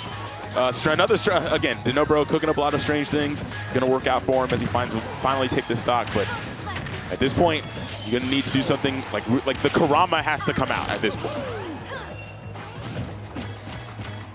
All right, like something wild is gonna have to come out in order to actually turn this into a Game 3 situation, because Dunnobro really is knocking on death's door at this point at 132%, and not really able to get a huge amount of damage off these situations. Okay, gets a run-up grab. Oh wow, the up tilt follow-up goes all the way out there trying to get a cape, but Seagull going to go as high as he can to avoid that situation. Could have been a very, very precarious situation. I love the idea of going for that down air to 2-frame. Actually does knock Seagull Joe into the air, but now we're in a situation once again. Dunnobro caught on the ledge. Another attempted ledge trump from Seagull, but still not able to find it. And now it's getting to that point where we are even, and up smash is a factor for Dunnobro. Oh my God, he actually got that. He went for a get-up attack right away. That's wild. Back air. He's speeding forward. He really wants it. This corner pressure from Seagull Joe. But Dunnobro alleviating that very, very readily with that flood. Great awareness and game sense from Dunnobro. Wow, Mixie Wixie on that wave dash. Oh, it's so tragic. He really pushed. That was a long haul game. They were slugging for 5 minutes, going on 6. But Seagull catching the ledge jump from Dunnobro, and that is going to be a solid 2-0 in his favor. Dunnobro was figuring it out as it went on, getting a read on how to make himself more unbreakable and getting around that set play that those set play scenarios that Seagull Joe was putting him in. And those explosive lanes were not as prevalent in that game 2 as they were in that game 1, but fortunately, he's going to fall short. And we're gonna have to see how Dunnobro progresses in the loser side of the bracket as Seagull Joe goes on to winner semis. And this next set is going to be, I'm not sure who else is coming up on the winner semis thing. Actually, wow, winner's quarter is actually really interesting, not just because it says we saw, but yo, what's good, bro? Yo. Not just because it says we saw, but we also got Pink Fresh versus, I said Pinking Fresh and Barking Frog, my fault. Pink Fresh versus Barking Frog is coming up next on stream. And also we're going to have, yeah, you're Montrose, right? Yeah, you're on now. What's good? All right. You're Montrose, right? Yeah, Pink Fresh versus Barking Frog. Isn't it Pink second seed? Yeah, he's second seed. Yeah. It's ZD first seed, Barking Frog second seed, and who is fifth seed? Fifth seed. I'm not sure who. Are you third? Yeah, third. You're okay. So you're third seed, and I'm guessing fourth seed is probably Seagull. Seagull. Oh, he's playing against ZD. Dunnobro was fifth seed. Yeah, that's very interesting. I'm surprised they seeded Dunnobro higher than. Yeah, I actually forgot how to read seeds. It's been a minute since I entered brackets and everything. But yeah, interesting stuff tonight because a lot of guys that don't really come out as often. Yeah, like you got Moeru, and you and Moeru are playing after this, and Barking Frog's here now. I don't think I've ever played Moeru in bracket, but we've done several money matches. You've done several mony matches, but never in bracket. Yeah. All unofficial. Same with Pond Master. I've money matched him several times, but we played only once a couple weeks ago. Okay. Yeah, so actually, yeah, you were right, actually. Yeah, Dunnobro was 5, and Seagull was 4. Let me see. Any set with Pink is going to be interesting because we never know what character's going to go. Yeah, he's playing Kingdom Hearts music right now, so... I think is that the Sora? Is it the Sora? Sora's hilarious, so I'm down. But at the same time, Barking Frog... Barking Frog seems to have a guy who plays Sora, honestly. No, wait. Barking Frog also very interesting. He was roaming it up. I saw him in friendlies. Sephiroth. I'm also surprised because. Yeah, I'm surprised to see this Pink Fresh Sephiroth. I haven't seen it since he played ZD in Grands in the Sephiroth pit set. Remember that? Oh wow, that was a long time ago. Yeah, that was quite some time. It's been a couple months. I think about 4 months actually. ZD kept the pit for Squad Strike or not? Because I know he was picking up Falcon, but I don't think he's doing that anymore. Yeah, his sole character is pit. I'm not sure what it is, but yeah, the Barking Frog's gonna be coming through with the Pokemon Trainer. I didn't know what. I really don't know who he's gonna go either because he can go Pokemon Trainer or Steve. But he also has a Kazuya. I don't. Yeah, he does have a Kazuya. I heard about that too. I don't exactly know if he goes Kazuya in bracket, but I've definitely seen it before. The PC is new to me personally. I'm not here every week, so. Oh, trust me, I don't really see this guy a lot at all. I know he Yeah, he's been making serious moves. Wow, that was OD! That was OD! He actually hit him away on this while he was in the shell and smoked him afterwards with the back air to catch a jump. That's very insane. I've never seen a punch like that before. That was wild, and Pink Fresh just was ready for it. He just went along with it. I mean, I know any Sephiroth is very happy to do it any back air. Yes, that's the weapon of choice on Sephiroth for sure. It's like the slower, a little bit more precise cloud back air. Yeah, it's impossible to miss. Yeah, wow, Pink is, this is a wing moment. This is a certified wing moment. Like, oh my God. I feel like Barking Frog knew he was gonna go Seth because Seth is one of Steve's worst matches. True. That is true. Not to say it's but Min-Min's not exactly a walk in the park either. Yeah, no, that's also one of his harder matches. Not to say they're like impossible. Absolutely not. We've seen that several times. That it's quite possible. It's just why work hard when you can play a character that's pretty good against. Yeah. Sephiroth. Not having to try is a beautiful thing. That match was a great idea from Pink Fresh, almost. Yeah, I understand why he went for it because it would cover a lot of Barking Frog's jumping habits. Well, it's obviously he always jumps. And that was Barking Frog. I'm not sure if that was unfamiliarity, but yeah, everybody knows that Octoslash hits through the stage. Barking Frog I think he knew, but he just Wasn't prepared for it. I mean, was he? I think it might have been he air air dodge dodged to the ledge, but like so he air dodged past the ledge. That's the thing. Yeah. Oh wow! That was an amazing opportunity. I don't even for know if Barking that was a Frog. read. I think it was gonna go. Yeah, for it. that was super fake, but Yeah, it's like Barking Frog's gonna take that regardless. It's one of those times where you just have to go for something. Ivysaur's up smash, probably the strongest in the game. Yeah, it's definitely up there. Notably It's powerful. relatively safe, but obviously 10 billion total. Trade off. Nice patience from Barking Frog. Oh my! Goodbye. Gay. Okay. Gay. But that was so Yeah. weird. The way those stocks were taken that game was so strange. If he DI down, you would have been voted fine. But honestly, how do you expect that this is gonna hit you? You jump. Yeah. Usually, You don't- jumping is the way to get out of the up B when he's already below you. Right, yeah. But- Like he thought that he was out of the woods, but also who goes that high? Who really goes that high? I think Ivysaurus would do it just because you're already out of up air range. Might as well go for the up B because True. Yeah. You miss like, it, it's you like a don't joke, lose. like a Joker thing, like a Joker yeah. thing. Sephiroth. Actually, wow. If Sephiroth just did down air. Good Sephiroth's never down air like that. Yeah. But bad Sephiroth would have, and they would have been okay. Yeah. Okay, so I actually think Min is pretty hard. I don't know why he was hovering over Sephiroth for a second. I was thinking like, bro, please just go Min. He will. That game looked kind of ugly. That game was just unpredictable. Like you can. This one is like more constant. You can control what's You happening. saw right there, he went for 2 F tilts, and the Yeah. second one pushed him off stage. A lot of times what people will do is to hope that the second one pushes you off stage so that people will buffer the air dodge. So that's actually a strat. You can go for that on purpose. This song is hilarious. Did he choose the music this time? Yes, he actively chose this music. Yes. In specific? Okay. Ooh, run up grab. Love seeing. I love it when Min gets those. I do those call-outs. too. I just wish that pivot grab was so stupid. See? Yeah, that pivot grab is definitely So stupid. nasty. Okay. Have, again, another whip punish on the. That was so scary.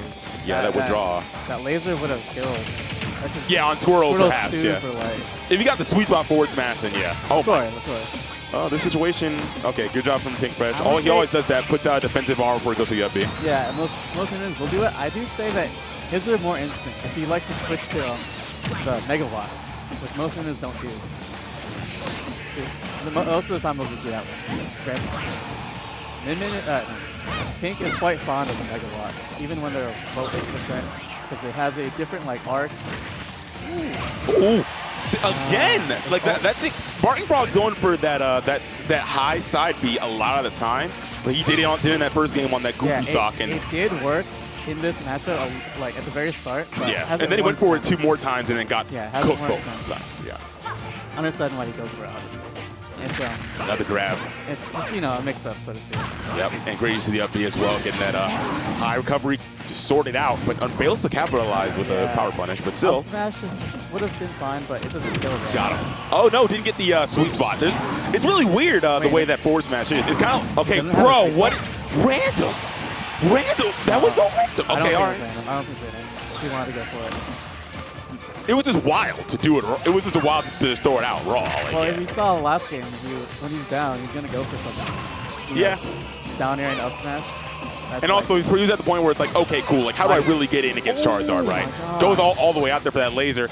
Got him. Yeah, that's a wrap. That's a wrap. I don't know. He's super dead. Yeah. Man, that was that was convincing. That was convincing. I don't know what fucking Clock goes for. Okay, Falco, Loki, not terrible versus minion. He has a Falco. He does have a Falco. That is not terrible at all. That's not terrible at all against Minion. He doesn't win. I don't think he wins. I think it's like, I wouldn't call it terrible. I call it a little bit inconvenient, but I wouldn't call it terrible. like if you go Battlefield, Falco just wins on that stage. Yeah. So, ooh, I love this song. Oh well. Oh, Flux is pretty good too. So The vocal tracks.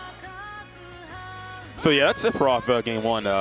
It was looking nice until it wasn't. yeah, no, It was he very just- even until that vine until whip. he- Yeah. Yeah. The down smash, the up smash at like I don't even know 60%. It was so low. Very surprised it just worked.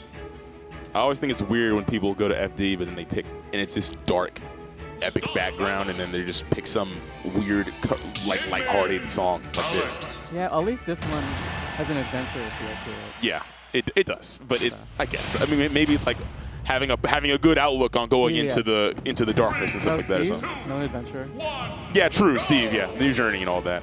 So we're going to FD, which is definitely like some would say it's one of Steve's best stages. Probably is. I would say it's Steve's one of his better stages, or Alex's case.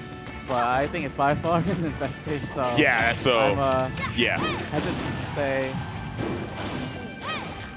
Okay. That flying angle was wild. It was yeah. insane. Yeah. Cool thing about the stage for Steve is that you use your shovel on this stage, and that's so basically you're not giving up any of your attacking materials on this one when you're mining. Getting a decent amount of damage in a stage spike. Wow. Okay. Oh, barely. Oh my goodness, that was such a narrow the recovery. Yeah, that was a mess up on the recovery, but he was so close to hitting with that forward air, which would have spiked. And I think the fact that it didn't hit, like he was kind of like caught up between I want to kill this guy, but it's goodbye. All right, this is my man Barton Frog is pulling some pranks this set. This is some rare mess ups from him. I'm quite surprised. This man is pranking this set. Oh my goodness. There is a way to block tethers with the blocks, but when you only have dirt, it's just not going to work. Yeah, because it's going to disappear immediately. Oh, that's one interesting thing about this matchup. The crafting table blocks anything that isn't Ram-Ram. Oh, really? Yes. It blocks the dragon and the megawatt. Yes. Wow. And I don't think. I think the megawatt F smash might one-shot it, but otherwise it doesn't. That's actually amazing Steve counterplay. That was really not mashing out of the minecart is a great idea a lot of the time. Sometimes. They it's a usually really good don't mix-up because I've been playing another. Oh, you got the win. You got the kill. So I've been playing a couple other Steves, and I don't know. At some point they just stop F smashing and they just go up F smashing at like 60 and you're dead. Bark. Hey, He wanted to. I think he wanted the jab to eat the second jump. Yeah, he was fiending for a double dip on that spike. Didn't quite find it though, and it would have been nice if it worked out. But because of that SD and all that stuff that was going on, it's gonna be him going down and you going up. All right, cool. Good luck against Moeru, big guy. All right, cool. Interesting to see how this works out. All right. You're going Diddy, right? All right, I'm not sure who you're going to play. We'll see. All right, my man, 100 grand.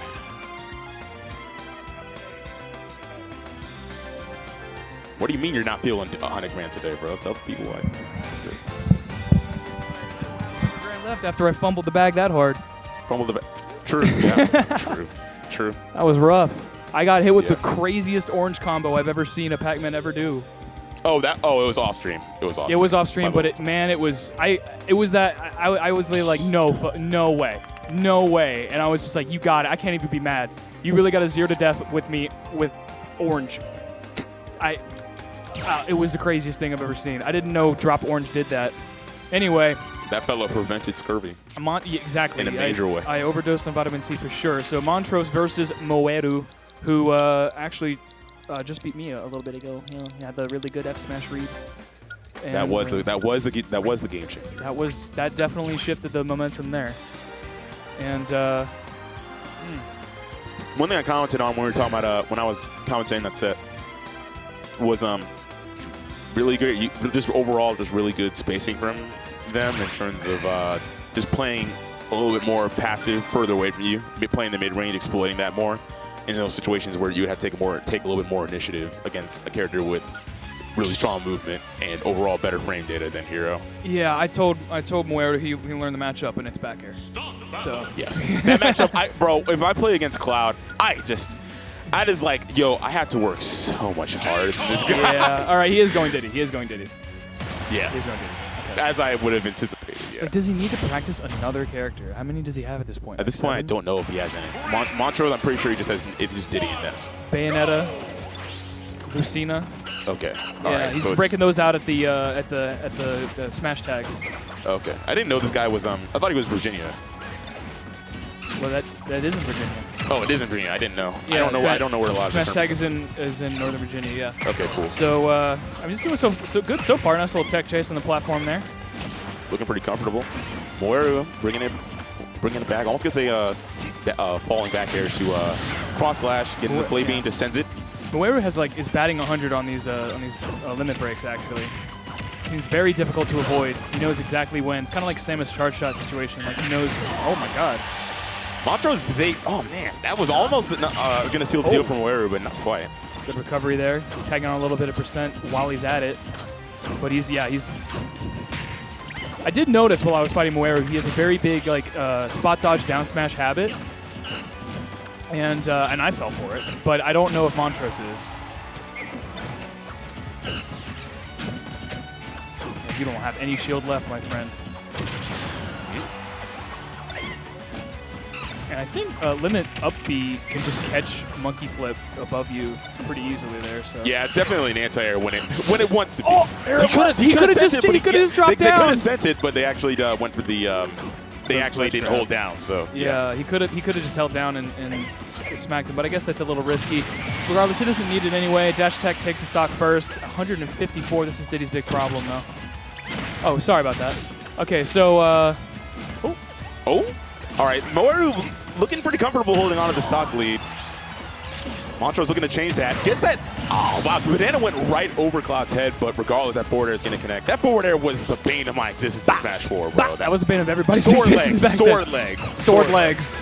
Some things don't ever change, including Cloud being a good character. So, if Moeru can get their recovery going, charge up limit. Not quite. No, they were actually they were gone. It was only about 60% limit. Definitely no chance.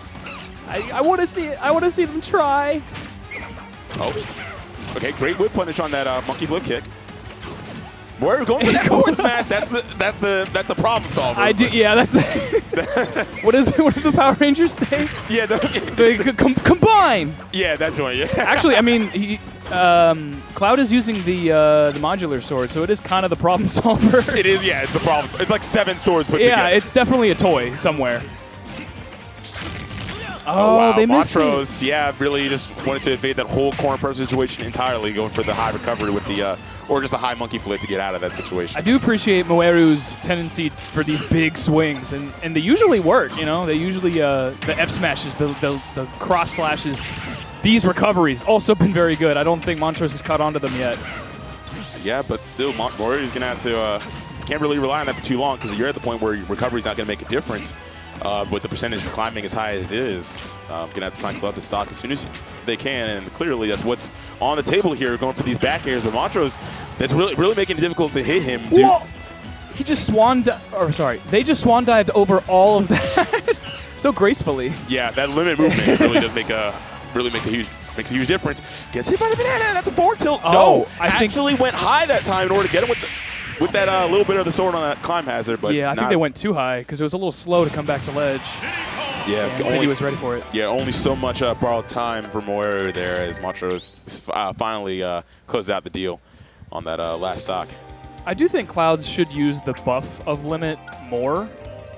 You know, like the speed buff. True, Even yeah. if you never burn it on anything, you can just be faster for 15 seconds, which is like really good. Yeah, big ups to my man Let It Rain, by the way, because Let It Rain, interesting thing that he does a lot more than really any Cloud that I ever see, is just finding small times to be able to just min-max on charging limit. Just getting as much as you can. Because really, if you think about it, Cloud gets a limit a lot more in this game than he does in Smash 4. It's because you get so much more from dealing damage. Yeah, and you also you have to like burn it more, so you have to charge it more. You know, otherwise, back in Smash 4, they would just keep it until they had to burn it. Yeah, and you would see people like Ned and Tweak who had OD movement. Yeah. Wow, that was Charge it! Charge it! Yeah, that was a situation where they had to charge it in order to actually get away with the recovery there, but caught out of a jump and caught out of options. I want to see them try. You never know. They could accidentally at least you could scare the opponent into thinking like, oh no, now I have to hit them again. Something, I don't know. Yeah, the Ness counter pick's definitely it's working, which I presume most Nesses hate this, so I don't know how it's working. Yeah, I'm very surprised to see Ness going Ness into Cloud after winning with Diddy in 2 stocks. But I guess they want to practice bad matchups. Yeah, Montrose is looking pretty comfortable. Ooh, almost sent it, but no, swing and a miss. Almost hit him with the cross bash. Cross bash, yeah, bro. Major leagues. PK Thunder. How did you? All right, they have very good evasion, I have to say. But will it be good enough? I mean, they're already. All right, Montrose with a little bit of a misjudgment on how close he was to the ledge there. We're trying to go for that that PK Oh, the Thunder little- to ledge grab. Yeah, the little overhead. the little dip under zap Hold and dip. on. This is getting a little. The momentum's kind of shifting in Moeru's favor here. Oh, nice use of the cross slash. Into the. How did they get a punish? They air dodge past and got an F tilt punish. That's incredible evasion from Moeru there. Yeah, I also like Montrose holding on to the PK Thunder a little bit off stage, making the timing a little bit more ambiguous, making it difficult for Moeru to get that down air. Now extending this Pazak a little bit further. Not quite. Still hasn't figured that out yet. Oh, wow, the Nair. That hitbox is ridiculous. This It is hit gonna above. Cleaving their way through the yo-yo, but it wasn't enough. Finding the stock with the back air. Montrose not letting Moeru's comeback become too much of a factor in this game 2, because clearly that stock lead is still there and it's still prevalent.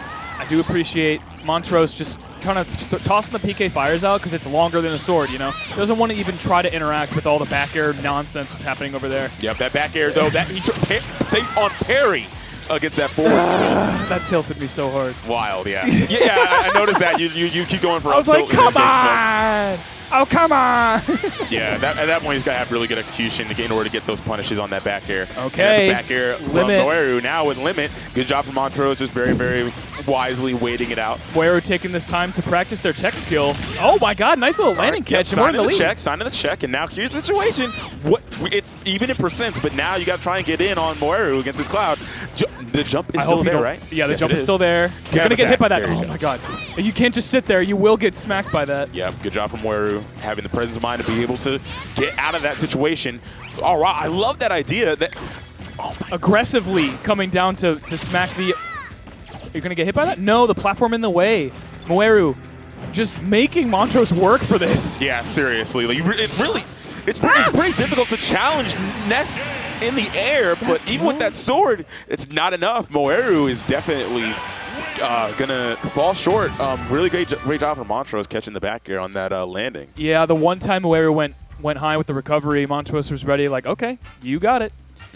I guess they were used to Montrose setting up the ledge trap. Montrose is sort of mid-stage at that point, so he was ready for it. Mm-hmm. Yeah, so Montrose looked very comfortable with the Diddy and the Ness. Interesting to see how this goes forward into Maybe we'll see the... Bayonetta. Yeah. Fellas in the chat are saying Terry's an actual problem. Yeah, Terry is a problem. No one's playing Terry. Why are they saying that? Well, people, it's... Are Are you aware of the community we're in? We love to complain. Man, I hate my top 13 characters. Bro, Terry is so funny. Bro, I played ZD. I played ZD in like April or something after not playing this game for 2 months, and I beat him. Yeah. I am nasty. He was but not okay. Also, Are you okay? Terry's so hilarious. I love that guy. Okay, Seagull Joe versus ZD. ZD is one of the strongest players as we know, but ZD is definitely like there was a joke back in the day about Seagull basically being like ZD's dad, because he would always basically kind of mentored him a little bit on his come up, so to speak. I don't know the lore too much. I did see them playing friendlies before this bracket started, so maybe. Yeah, they've been homies for a very long time. All right. But all is fair in love and war, and right now Seagull is going to war right now. 70% almost unanswered. ZD finally gets a little bit of damage on his board here. Really being aggressive with these forward airs. The sword moves. Yeah, that move is crazy. Yeah, definitely. Ooh, really great calls out the hitbox Scar on that. too. Yo, Scar Johnson, bro. What an anti-air, and it killed with the very, very tip of it. That is the weakest part of it, and it killed because of ZDDing in. I guess because he was already all the way up there. Didn't have much to go. Yeah, no red lightning on that one, just enough. Yeah, ZD was DIing in, I guess, to escape the, 1, to get on ledge, and 2, to escape the follow-up from the back air and stuff. Oh, You okay. let Let's try. trump yourself. Let's trump yourself. Yep. Love to see. Love to see it. That's the ultimate strat. Now, this is what Seagull Joe does with the lead. I always talk to him, and he's like, oh, I can't play them as a zone. I want to play them as a zoner. I'm like, you know Palutena's not a zoner, right? He's like, I will make them a zoner. I mean, you can kind of do it. Yeah. And that's exactly how he's playing right now. I mean, it's been working out, clearly. Seagull Joe definitely did take it earlier over, I forget who the player was, but yeah. The player was Dunnobro, playing Palutena like a zoner. Zoner, bro. Yeah, Dunnobro. I almost said it, but yeah, Dunnobro did not know how to deal with that. Great job with the back throw out of shield. Oh, they were trying to counter the Scar attempt. Okay. That was a good idea. Yeah, it was a good bit of Yomi going on there because, you know, the default is down tilted ledge. And ZD, I think Seagull Joe, sort of gives ZD more credit than to fall for that. Ooh, through the platform. Boom. Boom. Kicks her all the way across the pitch. Oh. DIing away. Good Yeah. job from Seagull Joe. Not making it possible for that forward air back air, the infamous combo to connect. Yeah, The Devil's combo. The Devil's confirmed. I love that. It's so petty to reflect laser like that. Even though it does like a solid 18, it's just so like. Yeah, he just immediately shoots. Got him. Headshot. Yeah, Headshot. Yeah, that was definitely an Unreal Tournament back air right there. Palutena's second stock was jibbed, and now you can't play him as a zoner now. Exactly. You can't play her as a zoner now. You gotta. Me personally, I would say Gid, but that's just me personally. I've heard both. I do hear both, well, it comes from the word giblet. True. So there you go. True. But yeah, great job with the nair up tilt from Seagull Joe. That's definitely one of Palutena's strongest confirms. Getting a lot of damage off that 0.46 string with those nairs. He doesn't have a jump either. Bro, I'm telling you, bro. I hear that sound bite of those looping hits on that nair in my nightmares. Remember the old one where it was like dun dun dun dun dun dun dun dun dun dun. Yeah, I hated it. 100%. It's like, can this be over already? Yeah, but Seagull. Not again! And he didn't have a jump. Christ, bro, catching those high Palutena jumps so high. Yeah, that's the second time where Seagull has been able to capitalize in that situation. And even after the outside didn't kill, I really like the idea of going up there for that up air. In expecting Z to fall aggressively with a nair or something like that. He didn't have a jump. He didn't have a jump at that point. The up smash caught the jump, and at that point, it's like, well, even if I miss, like, my up air is going to beat anything Wolf does. Have you seen that hitbox? It looks like a company logo. It is a fountain. Yeah, it is. Yes. Yeah, it's a water feature. And then, and if he goes for air dodge, logo is insane. Yeah, and if it goes for air dodge, then we're fine. I'll just reset neutral. But we're going back to PS2. It's not even a company logo. It's just a whole billboard, bro. It's they're pulling it behind a plane. So ZD off to a much better start than in game one. And I think that's partially due to the fact that he's playing a strong ground game, which is Palutena's arguably biggest weakness. It's hard to catch. Well, I was going to say it's hard to catch the nair. It did take him a while. It took him 93% to catch the nair loops. Whereas if you jump, you can obviously air to air that. Nice little catch there. Get back onto my ledge. And okay, that was the fakest true combo I've seen. It looks like a combo that works when someone mods the game. Yes. Oh, J-Dog's already here. Cool. And then, man, this bracket's flying, actually. We're already in best of 5 territory. And it's only been like an hour and a half. True, actually, yeah. So it's 9:30. 9:30. Oh, 2 hours then. Still very good. Got him. Counter. Combo breaker. We need a Killer Instinct announcer in this game, please. Got him. That high recovery was definitely not the play. When ZD is approaching you, running at you at light speed, down throw. That should be it. No, back throw. What the heck? Down throw? Down throw. No, bro, trust me, it's on the platform. Downward back throw. But now ZD, oh my god, kicks her right in the back. Spine broken. All right, good to see this in right now. It's looking scarier for Seagull as ZD's become more comfortable and looked like he looked very stoic at the end of that last game. Yeah. It's like, okay. So I mean, we saw ZD. I mean, I think he's playing. I don't want to say tilted. I would say angry, but not tilted. So I guess it would be just like determined. Determined is a good word. I would also say steadfast. Yes. So I would. That's definitely That's definitely how I would see these strings. He's just like plowing through from side to side Dang, here. that moment was O'Day. The Foxtrot for the spacing. My God. He's moving. He is. He truly Okay. is. Going for these back airs, trying to call out the jumps. Seagull staying grounded, going for an out smash. Actually connects weird. Another dash attack kill. Goodbye. Unless. No, you don't have a jump. You don't have a jump. You don't have a jump. Yeah, did not have a jump. Can we did not not go? have a chance. Can we not go PS2 next time? Can we go to another stage, please? Maybe time is fitting. I think something about ZD is that if he plays guys a lot, he gets to the point where he doesn't even want to. Yeah, he's going back to Pokemon Stadium too. The ZD does not like to waste time with paltry little things such as counter-picking people that he plays 30 times. Beneath him. 30 times a year. So for that reason, we're going back to Pokemon Stadium too. Me personally, I wouldn't let ZD go to Pokemon Stadium too because he. Why would it? It's so comfortable. That's all he plays on. Please go to another It is all he stage. plays on, yes. I've And always I know banned that- PS2 against ZD just so I can, I don't know, make him angry. Like, why would you ever pick? But at the same time, Seagull did win Game 1 on Pokemon Stadium too. And then he so- got 2-stocked in Game 2 on Pokemon Stadium. But it's his personal opinion. Okay. It's his. I just wanted to point out that Seagull Joe started the match with standstill forward tilt, and ZD got smacked by it. So, just like away with V. All right. Okay. Run up, grab. Calling out that run up shield. We know the rules. Shield loses to grab. I feel like people have given up trying to edgeguard Wolf. I think they've just given up. Yeah. I don't know. I think it's- Got scoops. yeah. Run up. Baskin up smash. Robbins. 31 Yeah. flavors. Good. Get him out. A very caloric up smash there. Okay. Just forward throw. Yeah. Are you going to edgeguard? No. Oh. Bro, Chef Boyardee, spaghetti is on the screen right now. All right, jump, riding underneath that Sosa flame with Did the you dash guys attack. see that jab one spot dodge mix up? This game, yeah. This is the high level Yomi you see when you play a guy every week for 10 years. 10. ZD was like 13, I guess. I think it's been more like 8. Naturally 7. 7? 7, yeah. Smash 4 with 2015. What? How? All right.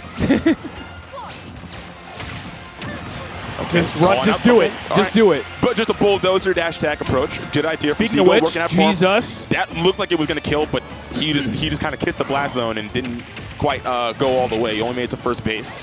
Props to ZD for actually attempting to edgeguard Palutena. Nice anti-air with the up tilt, catching that. Yeah, at that point, Seagull Joe with no jump, not really a lot of things he can really do in that situation. Landing Dash with attack. Nair is not really the best option in the game. It's not really a lower hitbox there. Oh, So that time Seagull actually got his spot dodge called out from ZD. Great patience and cognitive Cognizant. gameplay. Cognizant, I meant to say cognizant gameplay from ZD. A lot of jumps from ZD, a lot of kind of empty hops, a little mixing up a little bit of the whether or not it's going to be an aerial approach or a grounded approach. you can't punish that. We knew that since 2019. Okay. Bro, why are you so angry? Why are you so angry? What's good with you? Okay, nice job with the grab from ZD. Goes to the forward tilt. Continues to push the advantage. At this point, the oh man, goes for that Nair, trying to catch the 2-frame, not quite able to find that. Seagull Joe playing very, very conservatively, trying to get some stage control, and he does. The corner pressure is a factor now. Great use of the forward Oh, airs. you're getting kicked for that though. That move is so slow. Wow, down tilt punish. How avant-garde. You rarely see it. Nice job with the dash attack in reaction to that roll of just a terrible reaction to that back He air. landed with nothing and then filled through the platform with one back air, and that was enough. It was a delayed landing right there. Yeah, but it is the best of 5 at this point, so ZD's Are we going to see another stage since you got 2-stock twice on PS2? Bro, you sound so critical in this commentary. I What happened? just want to see variety. Okay, we're not going to Pokemon Stadium 2. We're not. We're not. We're Did you going see? to We're not. We're going to Town and City. That's what I want to see. Why are you? So all of your grief in that last set, in that last 3 minutes of that set, was exclusively because of Pokemon Stadium. He would have won if we went to Town and City. Watch this right here. Watch me be right. Watch me be right. Watch me be right. All right, sure, bro. Palutena loves this stage. True. Look at all the space that he has to be his owner, and also back throw kills at like 46. True. So let's. Oh, here we go. It's over. It's already over. We should just commentate this like a crew battle. Oh my God! Get back on stage. High recovery. Okay, that was actually that was into the double spot dodge. Into the double spot dodge, falling up air backer. That's not a combo.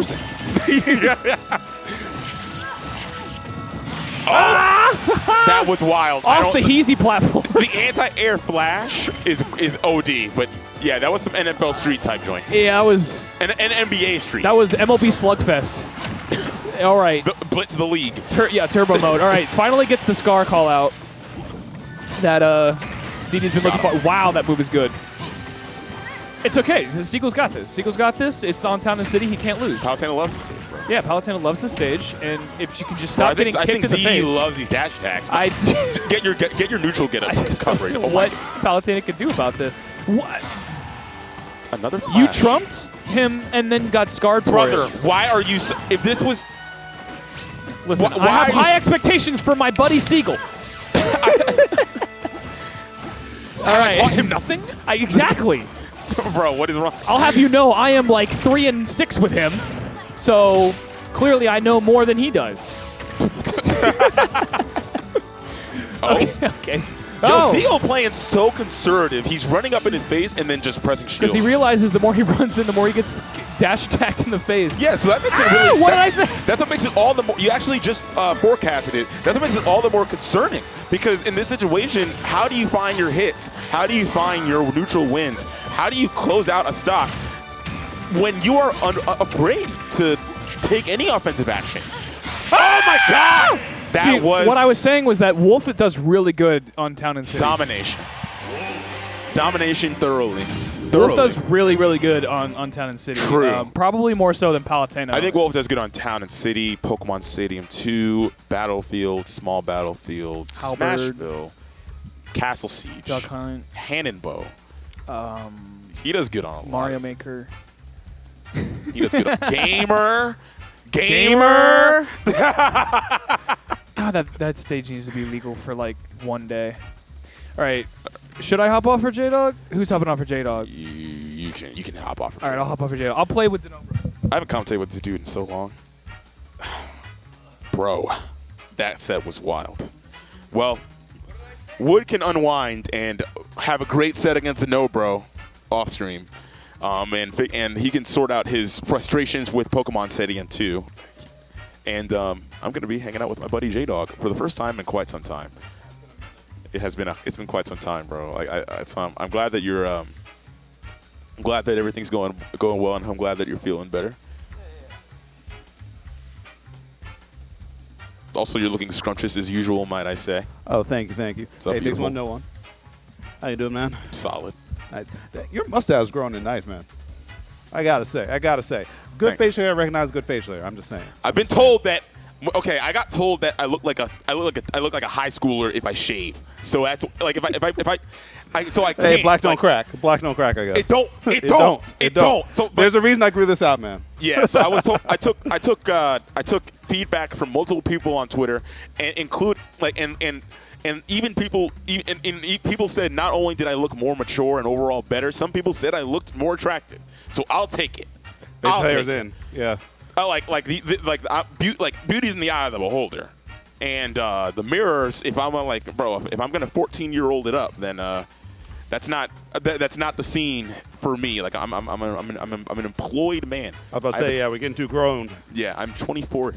I'm 24 years old. Bro, the crazy thing is, I just got a job. I got a job a while ago, but I just got my certification for it today, so I can finally start next week. Up. Yeah, employed. The best sponsor, JOB. Yes, right? sir. That's what's up. Yes, sir. That's what's up. Yeah, collect your check. The greatest thing. Yeah, but chat, I mean, we've been talking for a minute, but guys, you know who I am. It's good to see y'all. It's been a little while, but always good to be back. It's been a bit of a wild week, but you know what? We still out here. Yeah. We still out here playing some Super Smash Brothers, and you know what? We're gonna have a good time every Tuesday. That's the vibes. And I'm interested. It's actually an interesting Tuesday in terms of the fellas that came up. Not a lot of people here that in this top 8 that you see on a regular basis. Like you got, like we just said, we have Barking Frog, Montrose playing up next against Pink Fresh. Also got fellas like I'm not sure if Cheddar is still in the bracket. We'll I see. saw him playing as I was coming in. Yeah, you got Dunnobro playing against Wood off stream. Oh, he just lost to Fiji. Yeah. Yeah. Oh, Dunnobro Oh, came wait. through. Wood lost it. Oh, that's why Wood came on here and talked about the most insane item combo that he ever got hit with in his entire life. Who did he- In orange, he got anti-oxidized by Fiji. He got washed. my man's not getting scurvy ever. Yep. Yeah, Bruh. so Dunnobro is proceeding in the bracket, and interested in seeing how the rest of this goes. Yeah, and also we have Moeru in the bracket as well. Moeru, they've been kind of good. They've been kind of good. I know of Moeru only from the tweet, only because I follow Nick District, and he retweets the same tweet every couple months. What's a tweet? It's something about like life's going great right now, so like that's how I know God's going to send like a goth girl to absolutely ruin my day or ruin my week or something like that. Okay. Every time, it gets a chuckle out of me. It's been like a year. The fascination that, bro, the fascination that you gamer dudes have over goth girls and alt girls is wild. It is kind of wild. It's crazy. Yeah. Me personally, it's just not for me. They're just not for me. But power to them and power to everyone with their preferences. I'm just saying, like, if everyone has a distinct type, like, I feel like having a distinct type is kind of weird. No, but I feel okay, like you can having have a preference is one preference, thing, but a if like type, you have a type, that's kind of weird. yeah, that's a kinda weird. very great topic. That's Yeah. a very great topic. Yeah. That is an amazing topic, and that's an amazing way, an eloquent way of pointing it out. If you have a type, That's kind of weird. it's weird. It's a little weird. I'm just saying. Preferences are A-okay. Yeah. Me personally, send a girl that benches 200 pounds like in my direction, and I'll say hi, Respect. and they won't ruin my day. They'll spot me on my lips. Yep. Common interests, common themes. But you know what? Let's get into this game. I could have a whole podcast about this topic, right? You want to start one? Going into the game one against between Montrose and being Pink Fresh. All right. And right now, I mean, this is kind of, about what I expected. Oh, my God. I didn't expect that. I didn't expect you to die. But you know what? Pink Fresh, once you get off stage against him, life gets hard. You don't get to play the game anymore. Yeah, that's a factor. It's especially difficult with somebody like Ness, who has one of the most telegraphed recoveries. Yeah. And it's so easy to get a time to two frame on that, though. Facts. But, I mean, Montrose is kind of stabilizing just like that. Ness, I feel like Ness players can't actually agree with how good their character is. The top level Nesses are like, oh yeah, my character's absolutely stupid. Like everyone else is like, my character kind of sucks. I think. Yeah, I mean, and there's not really a lot of top level Nesses outside of like Gax, Send, and like maybe a few other folks. Yeah, like Sarah, Patata, and like that's all the ones I have off the top of my head. Oh yeah, Tata. Oh yeah, and Sarah. I forgot about those kids. Those are the only, like those four are like the only like amazing ones off the top of my head. But other than that, I feel like the character's honestly, cool. bro, this game is so diverse. Like, there's not even a lot of great min-mins either. It's like Proto, and then like a huge gap, and then like who else is there? Like the Buzz that comes through with a min-min, and then like Pink Fresh when he's at a major and stuff like that. Yeah. Oh man, this game's hard. This is a hard game. Yeah, it's hard. That's why I'm here with you. Facts. Together forever. Yeah. Partners for life. Yeah. You will not get me in a bracket. Well, maybe. I do like playing this game. Now, the post bracket friendlies are where J-Dog resides. Facts. Yeah. Facts. But you know what? These guys are trying to see who's ready to keep on moving this bracket. Because right now, Pink Fresh, even though things are even, Montrose done a great job stabilizing. Whenever Montrose is off stage, he is just liable to get blown up in a single string. Or at a high percentage as well. I mean, Pink Fresh comes through with a good jump read, and now Montrose has to kind of stop the feeding really quick. Pink Fresh looking very, very comfortable with the zoning. When he gets these run-up grabs, just calls out their run-up shield with a run-up grab to meet them. It's always nice to see. Yeah. Very pleasing to the eye. Right, nice job with the double PK fire. Some good platform movement from Montrose. Yeah. I mean, Ness covers that angle better than almost anyone. Min has a hard time kind of covering that 45 degrees angle without a hard read. So, you got to work that angle when you can. Yep.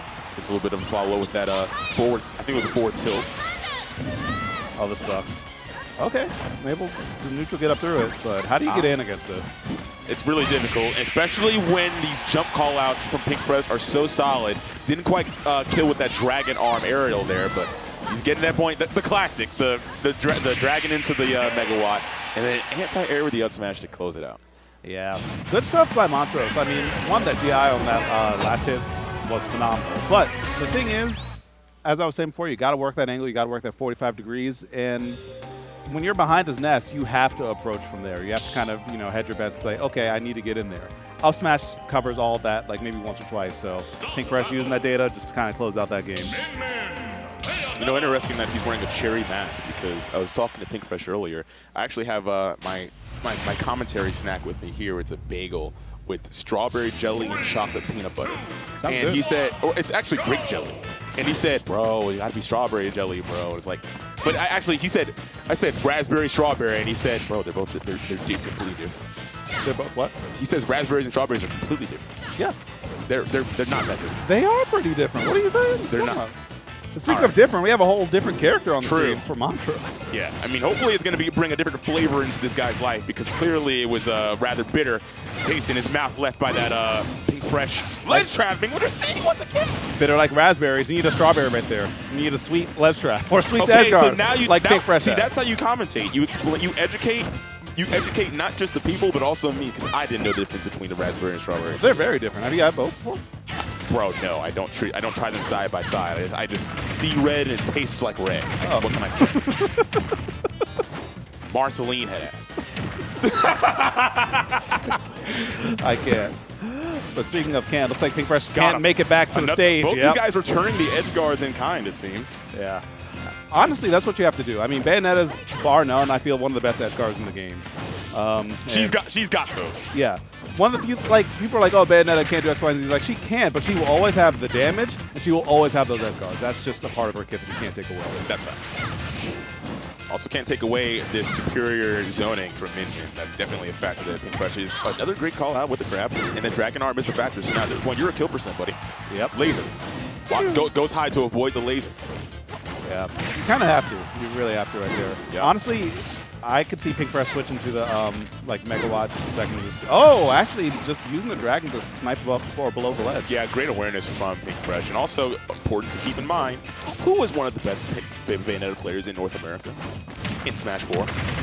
It was Marcus Wilson. So Pink Fresh is going to know very, very well how Bayonetta is going to recover in these situations in order to properly capitalize. But right now, Montrose has been doing a lot in terms of not just off-stage pressure, but also catching, doing ledge trapping on his own. Yeah, the damage, I mean, has been beautiful. The setups have been good right there.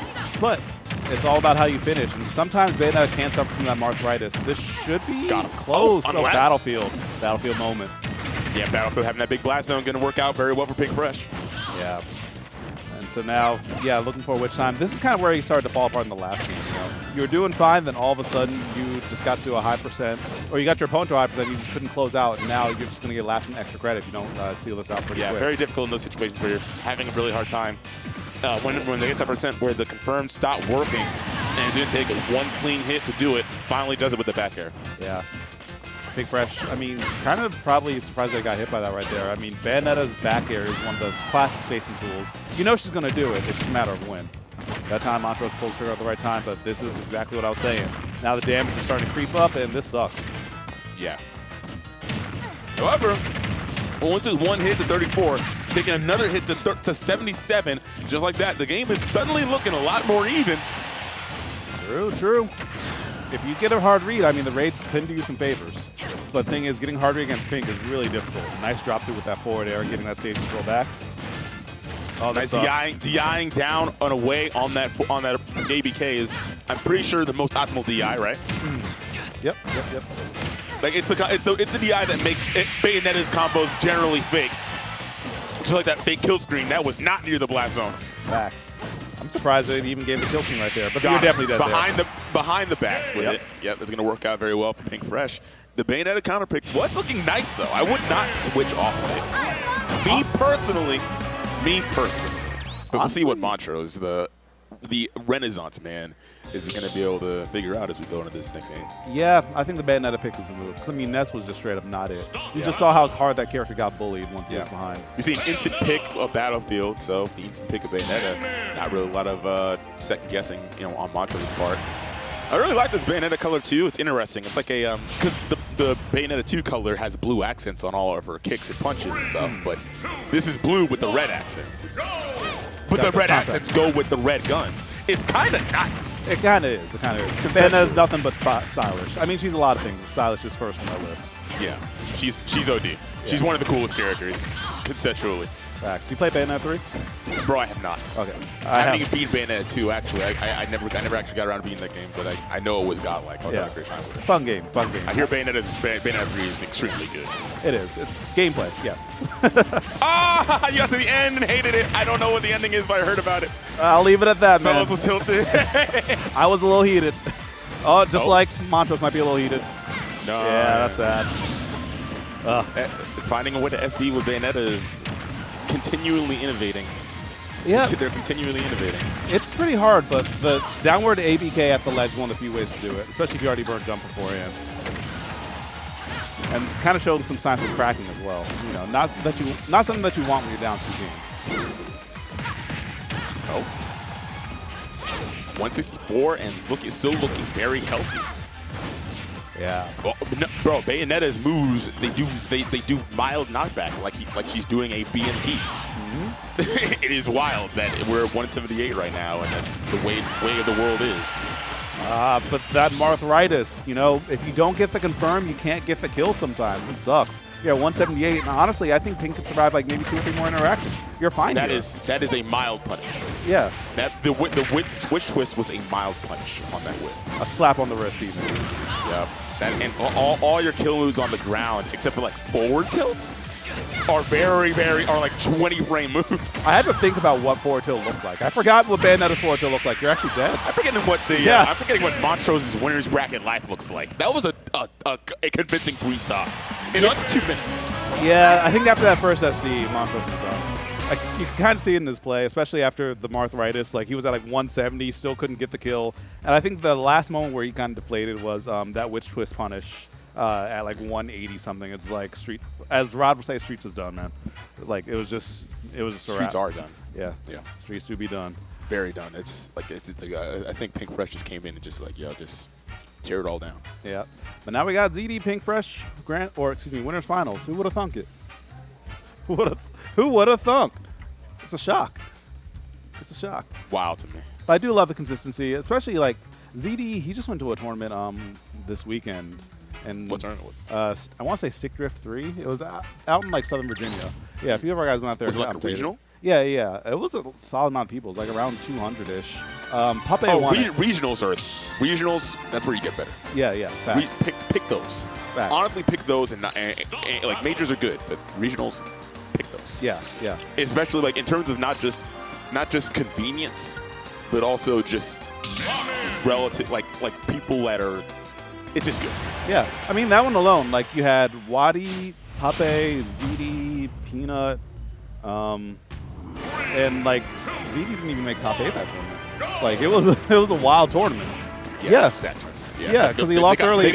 Bro, in Virginia, they got fellas. Virginia got depth. Mm-hmm. It's crazy. Mm-hmm. Like you could pull up and then like I saw Click dominating a regional or a local or whatever a month or so ago, and I saw Natro just. My man Natro was suffering because of them young links, bro. Man was struggling. Yeah. Oh man.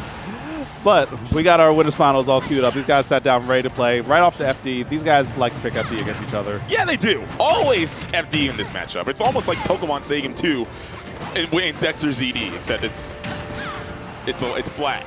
Yeah, when you play someone that much, you just kind of get to skip the strikes and be like, yo, you cool with this again? Oh, wow. Are you? Good angle. Yeah, good angle. That one's actually not too easy to hit on. Yeah, that was unreactable in the sense that it's unexpectable. Yeah. For that tech situation. So that's going to be unfortunate. Stage fight for Pink Fresh. Would have killed it the other way though, so can't complain too much, I guess. Yep. Oh, that's going to hurt. Oh, tried to do him dirty. Oh, that was actually optimal for Pink Fresh, given the situation, to miss that tech. He was able to get out of that, but only for so long, because now you're on the corner against ZD, looking extremely comfortable. The drag down forward air into the nair, my goodness. Oh, tries to react. A little bit too slow, didn't quite trust it. Great DI. Oh, yeah, I like that ZD goes to his own Darby Demolisher version of the Tri-State Twister. Yeah. He go, like, instead of going for a back throw down kill, he just does like, yo, I'm just up smash, send it. Mm-hmm. It's something that only works with good reaction times, too. You got to play to your strengths in a game like this. If you play to your strengths, how will this Fox get in and get this kill? Because I always say it, Min with Rage is like, she's one of the best Rage monsters in the game, in my opinion. I can see that, especially when the Dragon Arms become a factor.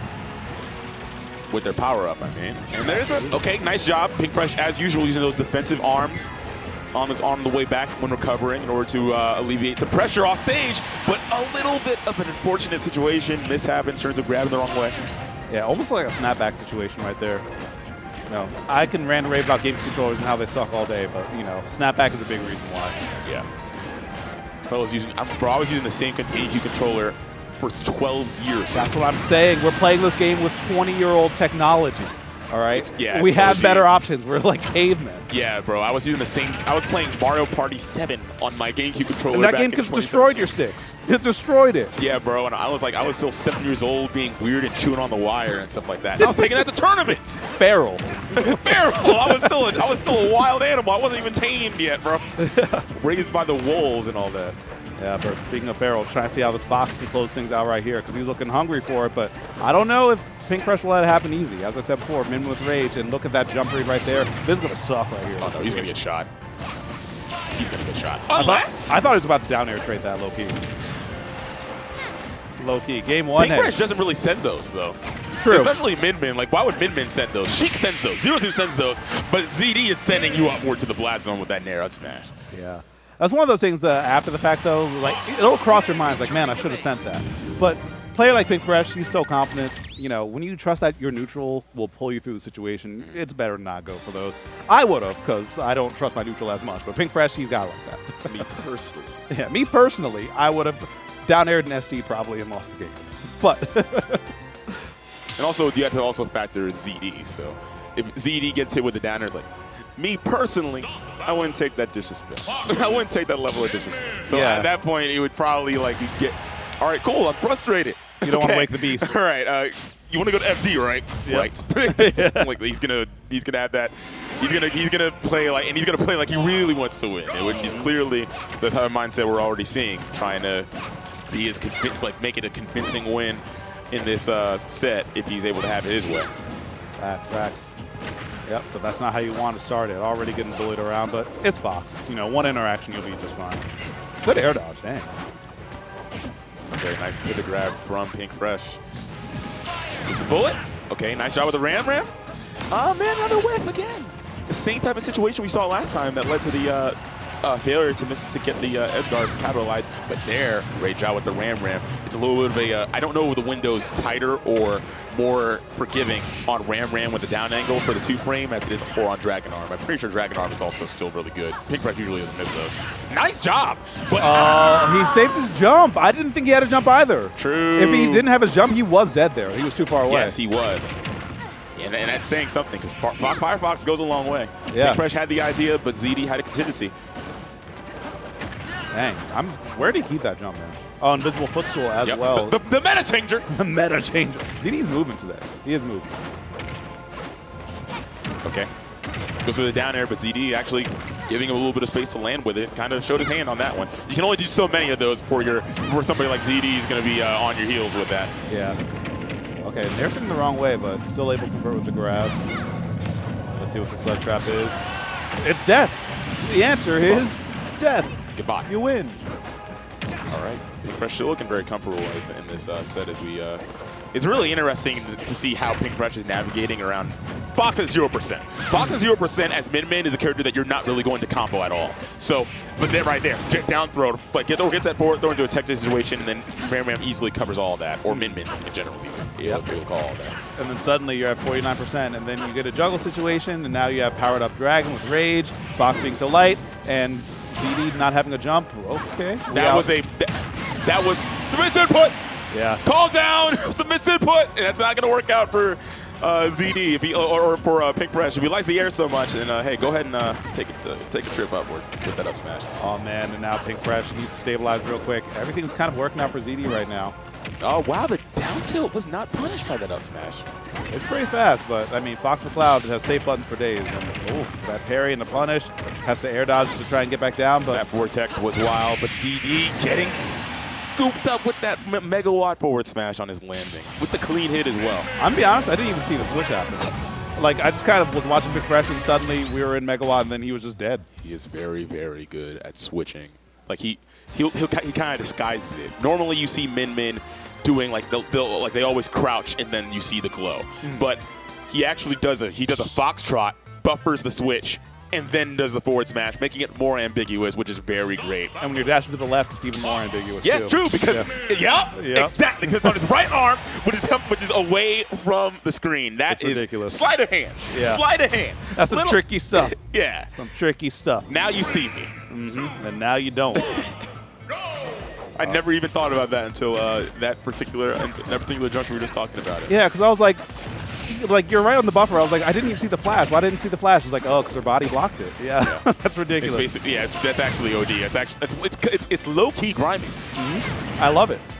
We need all the grind. There's 80 characters in this game. The less you have to interact with them, the better, all right? True. Play game watch. Facts. Right. Hold the shield, press up B, play your own game. Yeah, sounds a very, very exciting gameplay experience. And so skillful. Oh my goodness, the forward smash. ZD kind of gave that one away. Big Fresh telegraphed that one a good bit, but he did burn his jump. So I mean, he was kind of like committed to what he was doing already. So fortunate for him. Yeah, ZD, I mean, looked like he was kind of afraid of landing on Pink Fresh right there for some reason. So just that whole situation, all Pink had to do was step back, pull the trigger, and then boom, got a stock lead and about to be lapping percent. Yeah, Pink Fresh playing an amazing aerial game right now. Oh my god. Probably did. Shot. Yeah. Oh no, he actually went so low they couldn't make it back at all. He had, like, there is an angle that might have gotten him back, but I was saying it before, it's a hard angle to hit on GameCube. Yeah, like that's the getting your protractor stat angle. Yeah, yeah. That's like not just in my controller angle. Honestly. Yeah, up tilt the back air, ZD's going to be able to finally close it out. Despite being an entire stock down, it could very easily go his way very quickly if he's able to get a good vortex, which is very likely with his box against Min with very poor airspeed and telegraph landing options. Yeah, I have seen ZD win these, especially once you get to the ledge. That's his win condition. How does Pink Fresh get off? Apparently, with 2 up smashes in a row.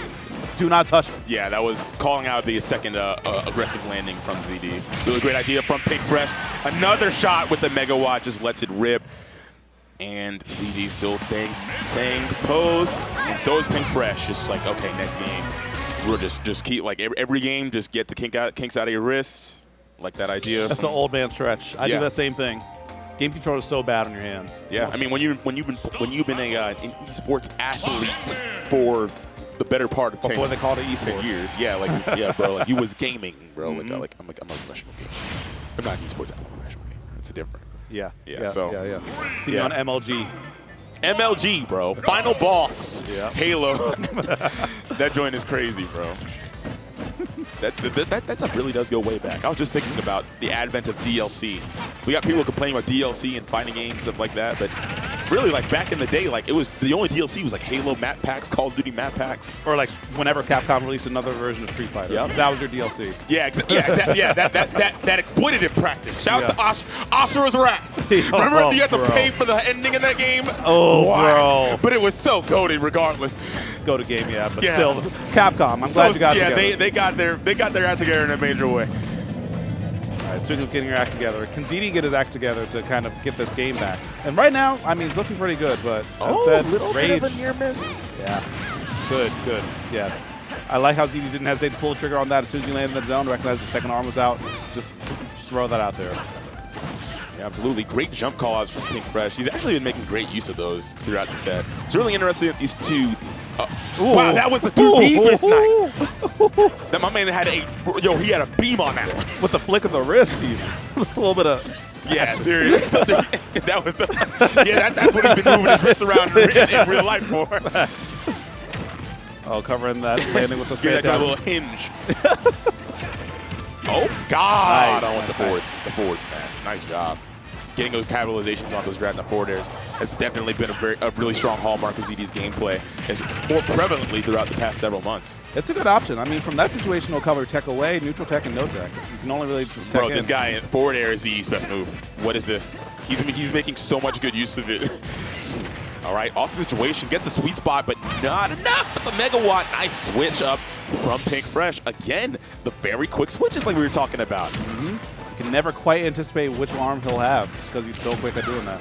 Okay, but here's in this situation once again. Okay, another GameCube moment. Yeah, but I don't know. Might have been another snapback. Might have just been misjudgment from Pink Fresh.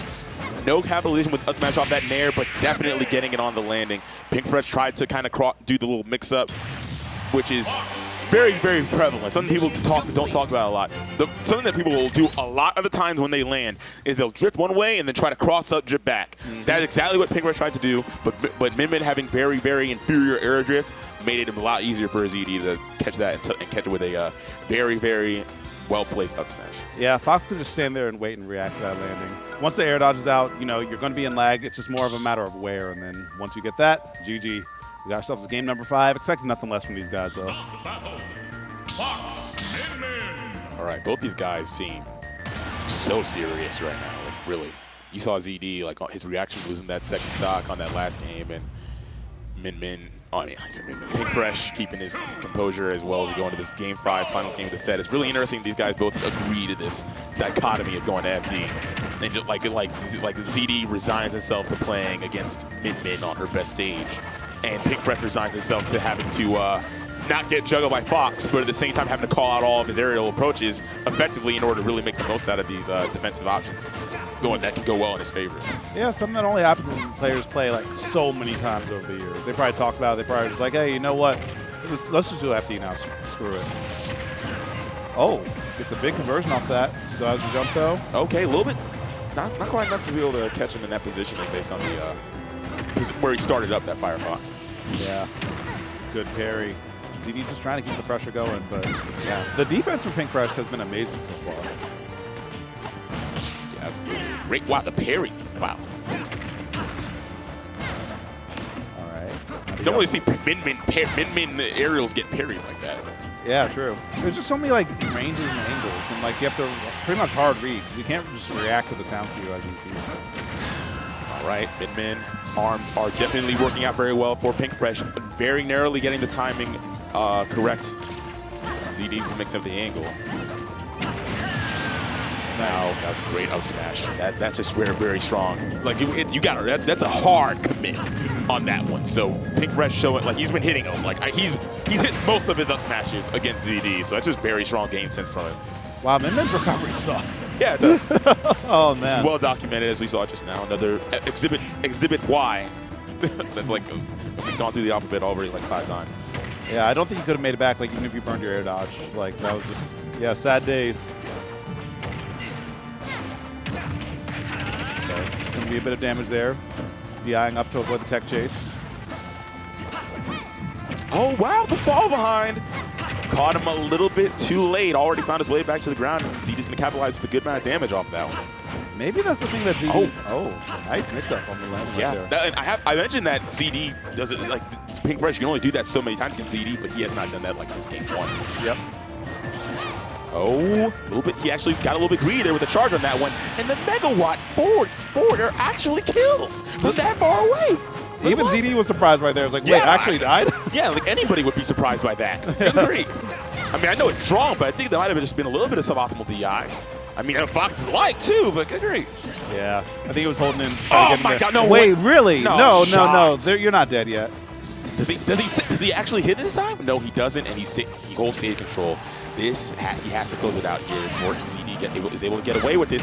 He goes for that sleight of hand switch, and that was some shambolic DI from Pink Fresh. We're on the last stock. ZD could very easily turn it around. Min Min has a very bad recovery, and also ZD can get a huge amount of damage in a very, very short period of time if he gets a really strong vortex going. Yeah, if he gets one nair or one read on the jump into forward air, I think we got an even game. Yep, but that's a big if, though. That was a very, very close miss on that aerial up B from Pink Fresh. Oh, and there's a whip on that forward smash. Parry, and now this is exactly what you were talking about. ZD found his way in just briefly, but Pink Fresh able to find his way back out. Megawatt forward smash. Still You're not alive! enough. Stop That was a close up. hit. That was a close hit, so it was weaker. Yeah. It's only strong in the middle. It's weird like that. ZD's given up like 2 times. I've seen him like stand up twice. He's still Got alive, him. but now you're actually dead. Wow, what a intense set. Really, down to the wire, down to the final last stock, down to the final edge guard, ledge trap situation, and Pink Fresh is going to take it. I would say it's by the skin of his teeth. Because like I said, ZD could have taken that and like that. He could have very easily turned the tide of that. He honestly could have. But I think he kind of gave up himself at the end. He did resign himself. He was still playing, but like there were two like near deaths where like one time he literally took his hand off the controller. Yeah. And I think if he was actually DIing, he might have had bad DI and died, funnily enough, so maybe no DI was the answer. Yeah. But the second time, he was already standing up, and he was still alive. It's like, it's never over till it's over. There were, like, starting from that forward smash on the second stock that we were surprised killed, that we saw that and a couple other, like, mental shatters in that one. It's like, bro, when I play, I'm used to, like, for some reason, like, I'm a choke master. So it's just, like, I expect to be like, okay, cool. I gotta warm up and like I'm gonna be down the first stock because I'm bad. Yeah, I mean, and I just gotta like I'm expecting to make this comeback. Listen. I always say, like, I love Smash Ultimate, but if you're gonna play this Mickey Mouse ass game, do not be surprised when there's cheese. That's all I'm saying. That's all I'm saying. Yes. This game is wacky. You gotta make sure that your head's in the game because stuff will happen. This game is extravagantly silly. Yeah. I love it. I genuinely love Super Smash Brothers. But you just gotta be ready to roll with the punches. Well, yeah, I'm a big fan of Super Smash Brothers as well. Yeah. Like, I'm in this for life. You think I'm in this for money? All this for life? Yeah. All this for life? Maybe not for life. Oh. But listen. I've been here for a long time. Well, it's unfortunate because I already have your signature in blood right here, Mr. Whiteman. Yeah. Anyways, going into this Diddy Ditto between Seagull and Montrose. Interesting to see a Diddy Ditto. You really don't. Like, I don't know. Usually this venue's not big enough for two Diddies usually. Yeah. But Montrose coming through from Virginia and looking pretty strong in his showing so far. This top 4 seeds have all gotten top 4 at this point. These two are playing for 4th. I mean, it was a pretty top-heavy tournament. Like, once you, like, there was only, what, like 37, 40-ish people in the venue tonight, but there were a lot of good players, and top 4 seeds had to really earn it, showing that they're still here, still doing it, still, one of them is about to progress. So let's see what happens here. It's really interesting to see both bananas be lit up in one person's color. Wow, that's crazy. Yep. It gives me oh wait flashbacks. Yep. Oh wait flashbacks. Yo, Diddy was so broken in that game. I can't fathom it. You want to know something weird? I feel like Diddy was easier to deal with when he had 2 bananas. For me. Yes. You played DDD. That is true. But even when I dabble around, well, Falcon also did well against Diddy. So I think it's because Diddy players, most of them didn't think as much. They just had 2 bananas and you knew what they were going to do. Since, like, what's it called? Innovation is preceded by limits or something like that. You just got to play more creative now. I guess. I miss those days. Bro, I do miss when every character had a smorgasbord of character-specific tech. It was more heterogeneous. That was fun. It was fun, yeah. Bro, there was some cheap stuff in that game, bro. Like, bro, Falco, Mr. Lombardi had some. Oh. Falco was so stupid. Falco is Falco in this game, except the worst parts of Wolf in this game. It was great. And also, he had lasers. Yep. With no landing lag. No landing lag. You shoot 2 on the short hop and have no lag. I couldn't. Bro. Mark was chic. Yep. Olimar was chic. I couldn't stand it. Nothing was safe on those fellas, bro. Snake lived until 200 every time. Okay, all right. We talked so much about a game that isn't even Ultimate. My fault. Those are the days. YouTube's about to light us up. They hate us when we do that. But you know what? They can hold that, even though we love you. They can hold that, but thanks for commenting. Yeah. Appreciate your feedback, and we'll accept it very much. Yep. Very much. We will consider that. Yep. Well, let's get back into this game, because right now, Joe actually running a little bit behind. Joe running on the player 2 side over here. And actually, things are spiraling right now. Diddy's damage output at low percents is some of the best in the game, especially when you run into those bananas like that. He hurts. No, I'm gonna throw you back on stage and outplay you in neutral more. Yeah. I'm gonna show you how much I'm winning this game. All right, run up smash from Montrose, gonna be able to close it out. Or actually, no, Seagull. Looking at the tags, yeah. Montrose is silver game. Yep. All right, but closing this out, he has the banana out. Yeah, you can just kind of wait, hold back, and shield. There's no reason for Montrose to press him forward too much. Yeah, you can just retreat. Oh wait, this is a problem. Danger. Negative edge. Negative penalty. Yeah. Uh-oh. Okay. Honestly, okay. Counter. I was about to say. Slash. Slash. Positive bonus. Bro, I love that announcer, dude. The drive announcer goes hard. You know, the funny thing is I've been watching Breaking Bad. I'm on season 3. Go to chill. First time? First time, yeah. Go to and chill. I like to say whenever a character is doing well, I just like to say like Walter White wins. Heisenberg wins. Flawless victory. Like it's like after coming home from Ted's house, Skylar White wins. Oh man, yeah, that show was Hank great. Schrader wins. Like after a drug bust. Yeah. It's great. Who? Who? This guy's troll. Didn't he win? No, he lost. I think he said it was that or Greninja. I forget Banjo's in this game sometimes, truthfully. Man, so many people wanted this character since childhood, and nobody even likes him. That's OD. People, it's like the same way people forget Mega Man is in this game. Mega Man! But Mega Man's cool. Mega Man, nobody plays him. But when they do, he's cool. He is cool. Like Banjo players be like, my Banjo has sauce. I'm like, my guy, your sauce is water. Yo, watch this. Like, you shoot like And 2 eggs. they had a 3-hit combo. Bro, I'm crazy. Yeah. I'm clinically insane. Watch me cook. No, there's like some useless bird stuff. Yeah. My man's like, watch me cook. It's like you're making scrambled eggs. It's not hard. You put oil in a pan, crack 2 eggs, and just move your spatula around. Did you know Banjo's a Donkey Kong character? Yeah. Watch this. Almost got. All right. Enough cooking Banjo. He's actually doing work. Both these fellas had the same. They both had this. They came from the same game, bro. That's wild. But I mean, this Banjo, as much flack as I just gave it, is doing work right now. It is actually doing work. We'll see if he can close out a stop because that's definitely something that he typically takes a shot. If you were gonna burn the wing, it's interesting that he was gonna burn the wing anyways, and then waited just too late for it. He had his ways. Wondering is the most Fighters Pass 1 Toss thing that Banjo has. It's like, it's good. It's not Fighters Pass 2, but like it has so many flaws. You could tell that they were still thinking like, how do we not overtune this just yet? Yes. They were very.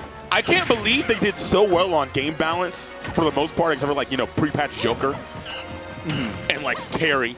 But then they immediately during quarantine developed like 5 travesties. I couldn't believe. It's wild that they did that. I mean, they did say like, oh, we couldn't playtest this, so have fun, guys.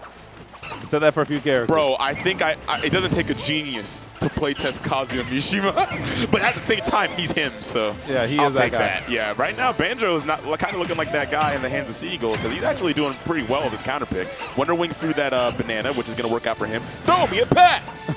And he gets a grenade as well. Yeah, there's going to be a nasty... Wait, that explodes so high? Yeah, it has a very fast cook time on it. Bro. Poor Banjo. He's going to have to burn another Wonder Wing here. Oh, he's sure. He's fine. He's fine. Me personally, I would have used a grenade. Yeah. But that's just me personally. Me personally, I wouldn't get it. Okay, let me not do that. It's another example of Wonder Wing kind of being lackluster in that situation right there. It's unfortunate. Yeah, I think Diddy's the character that in particular has very good options to can put out buttons and hit staggeringly low. Yeah, even when you're trying to grab the ledge right as the Wonder Wing's about to end and your vulnerability is no longer present. Yep. Something that Banjo does have is some kill power and some weight, though. So, I mean, Seal's not out of it quite yet. I'm sorry, kill power? If you get hit by that forwarder. Oh, or that side B, right? Yeah, or that side B. Okay. Both completely your fault, but like he does have it. It exists. Like, bro, he's got kill power. Bro, he has like 2 kill moves, bro. And he has smash attacks, bro. There's some set off his throws. He does have that. I mean, it's like I just think it's crazy that like the kill power is crazy because he's definitely been chilling at 140. Bro, he has dash attack. He does have dash attack. See, it exists. True. It exists. And as I said before, Banjo is not light, so yeah. But that one, good catch and also a good finish right there from Montrose. Like by that blast zone, you're just done. You know, the crazy thing is that grenade is not actually a grenade; it's an egg bomb. It's an egg that explodes. Wait, what? It's an egg bomb. It's an egg bomb. But it's green. It looks like a grenade, but the name of it is egg bomb. I think it's, I can't tell if it's either, if it's a bomb that is laid like an egg, or if it is a C4 that Kazooie consumed and then ready to explode. I don't even think that happens in the game, does it? Well, I don't think it's just so. a theory. Right. It's a game theory. I guess. Someone in chat will correct us, I guess. But that's the thing. No one knows. No one knows. Bruh. I have many theories. I have theories that Dr. Mario and Mario are not the same person. I have theories. I'm pretty sure they're not. Yeah, they're not the same person. Yeah. I have Fox from Melee and Fox in every game going forward are not the same person. That's wild. Falco and Melee, Falco and Brawl, and Falco and Smash 4 and Ultimate are not the same person. They're different guys. That's kind of wild. Speaking of wild, this character pick from Seagull. We didn't have a chance to talk about it much. Mr. Simon Belmont coming through.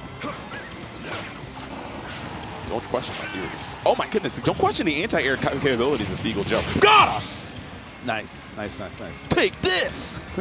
Be gone! That's my guy, bro. Belmont is so cool. I think Belmont's one of the coolest characters in this game. He's so great.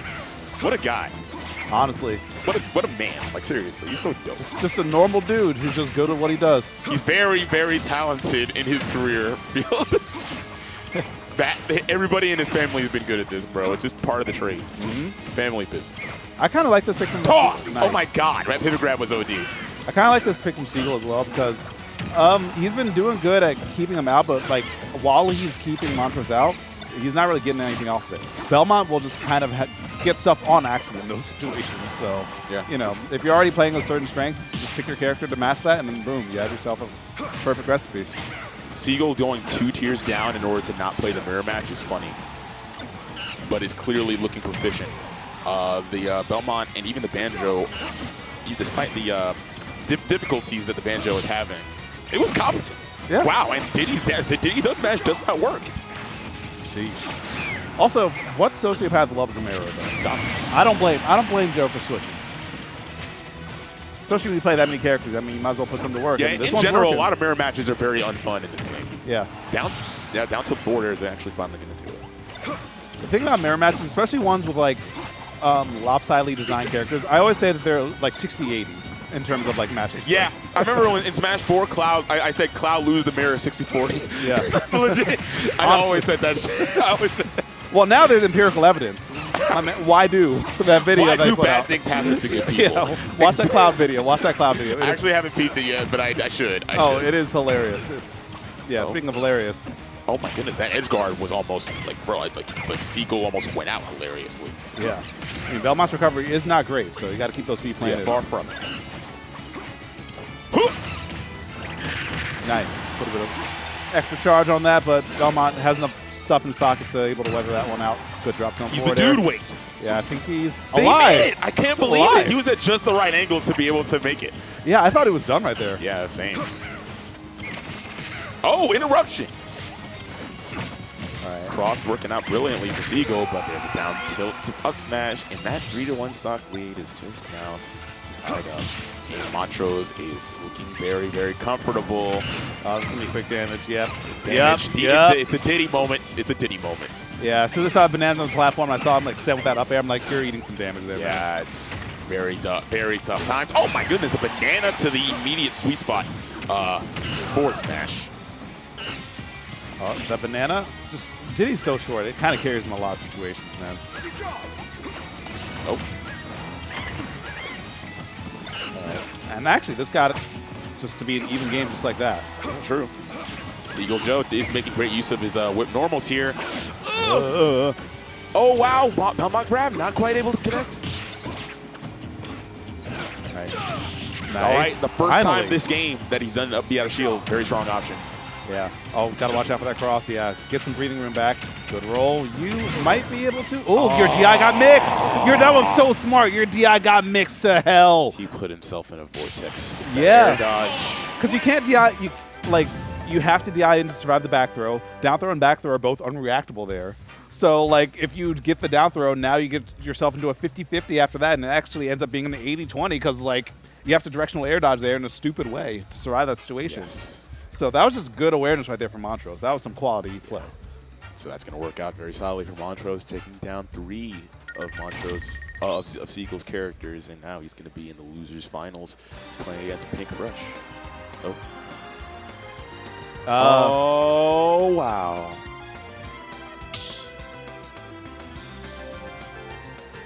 Okay. And did the people just... Okay. Did people... Wait, what? Did people hear... Okay, wait. Did the people hear you? I don't think I can explain that. So no other people can hear you? Okay. So Pink goes down to second. So Pink DQ'd. So yeah, Pink. Yeah. So Pink goes down to second place. But we're doing grand finals. But Pink got the second place money. So they're basically playing for first and third place. Oh, so this is a $50 money. This is a more. I get. Oh no. Oh wow! Oh my God! So, oh my God! Oh my God! Montrose died while we were talking. So basically, the way what's this white chick smoking? Oh my God! Oh my God! What the heck? Bro, Pink's money! Oh my God! Kimberly! Justin! Explain! You guys gonna get through this? Justin, oh my God! Stop. Why is he 11%? Stop using my government name. all right. We got grand finals. We got grand finals. We got grand finals. All right. We had a bit of a wacky situation. Pink DQing gets second place, and so now ZD and Montrose are playing out grand finals just to give us a show and to kind of see who can take it first and third money match. J-Dog, ZD made it back into winners finals. He's been the winner's side. I cannot with you, man. I cannot. I literally cannot. Shut the hell. Oh my God, he was peeking fire at him. Oh my God, he tagged the. Oh my God, how do you tag that? It's impossible. What the hell? Forward tilt. I'm like 2-frame. Oh my, dude, forward tilt doesn't work. All right. We're done. Bro, right. Let me speak. All right, I'll stop. Okay. All right, back to the match.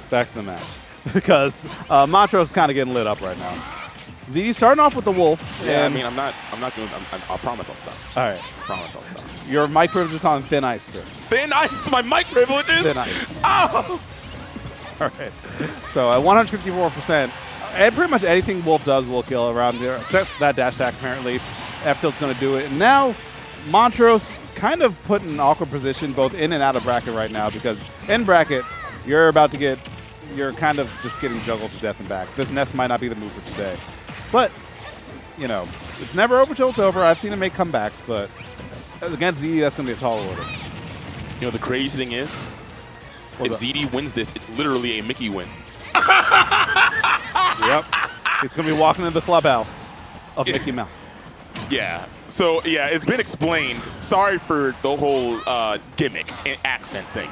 But basically, the way things currently stand is ZD lost to Pink Fresh in winners finals, but Pink Fresh DQ'd because of hand and wrist pain. And we saw that when he was moving his wrist around and everything like that. So now it's actually Montrose taking the place. ZD basically got promoted to winner's side in place of Pink Fresh, as if he beat Pink Fresh, and as if ZD, and as if Montrose beat Pink Fresh in loser side. So now it's Montrose loser side grand finals. Okay, in hindsight, that actually makes a lot of sense, hearing the explanation out loud, because you can't run a grand finals if both people are in losers. Well, you can. That's what League and Overwatch does, but yeah, we got to be double elim, FGC. Yeah. So it's wild, yes, but it's just crazy because of the way the money is. Because Pink Fresh got second place. He took second place winnings home, but so he gave up his first place winnings. But at the same time, these guys are playing for first and third place money. ZD, wait, no way. I think he's actually He let that rip too early. If he just kind of held onto it, yeah, and he also wasn't close enough to the ledge. Yeah. The yo-yo was not hanging off to catch the flash. Wow, nice reaction. What a way to lose. Yeah, Montrose kind of had that. He sold that one. Yeah, he sold that one. If he was maybe 3 pixels to the left, he could have just hung that about below the ledge. There's no way Wolf's coming back. You weren't getting hit by Wolf Flash. Actually, no, even with Wolf Drift, I don't think you could have gotten hit with the Wolf Flash. You could have let it go, and if you had traded, you would have won because Wolf was close to the blast zone. I mean, who thinks of that in the moment, though? I get it, but yeah. Wolf, or excuse me, Montrose had that in the silver platter. Brother, when it's a $60 money match, I'm thinking of everything. Yeah, facts. I'm thinking of everything. Yeah. Bro, that's 140 beans if I win. Hey, it's Christmas time's around the corner. Yeah, I could spend a lot of. I could get so many V-Bucks for that, bro. I could get Deku in Fortnite. I cannot, bro. Is Fortnite even real? No, it totally is, bro. You wouldn't get it. Oh, wait, going for the juggle situation with the up throw. I do like the idea. Goes for the forward air, almost sends the back air. Does not quite connect. ZD fighting for these V-Bucks. He wants them. He's fiending for them. Montrose doing the same exact thing. He is a zoomer. I mean, you know, they need that for the Robux and V-Bucks, man. That's what the grind is for. It's strictly V-Bucks. These kids be out here playing Roblox so much, man. I don't even. I tried it once. I was No, so they fellas really do love Roblox. Yeah, it's crazy. The one time I wore my Minecraft Steve thing to the gym and somebody thought I was a Roblox character. Oh no. They really be thinking that. They're not privileged. They're not cultured like me. Facts, man. They forgot where their roots were. Exactly. Speaking of roots, spamming PK Fire. It's the college dorm special, but you know what? It's working in this moment. But ZD looking poised with that parry. Okay, goes for the. Oh, is it going to be a down smash? No, not quite. Not sending it. Gets the back air finally. Gotcha, and I did it! I cannot, bro. But I think one of the reasons why that's yo, that guy is hilarious. Deku is so funny, bro.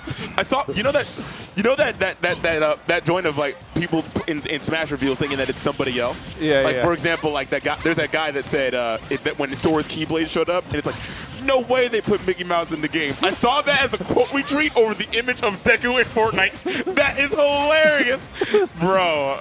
I love slandering that joint. Anyways, proceed with it.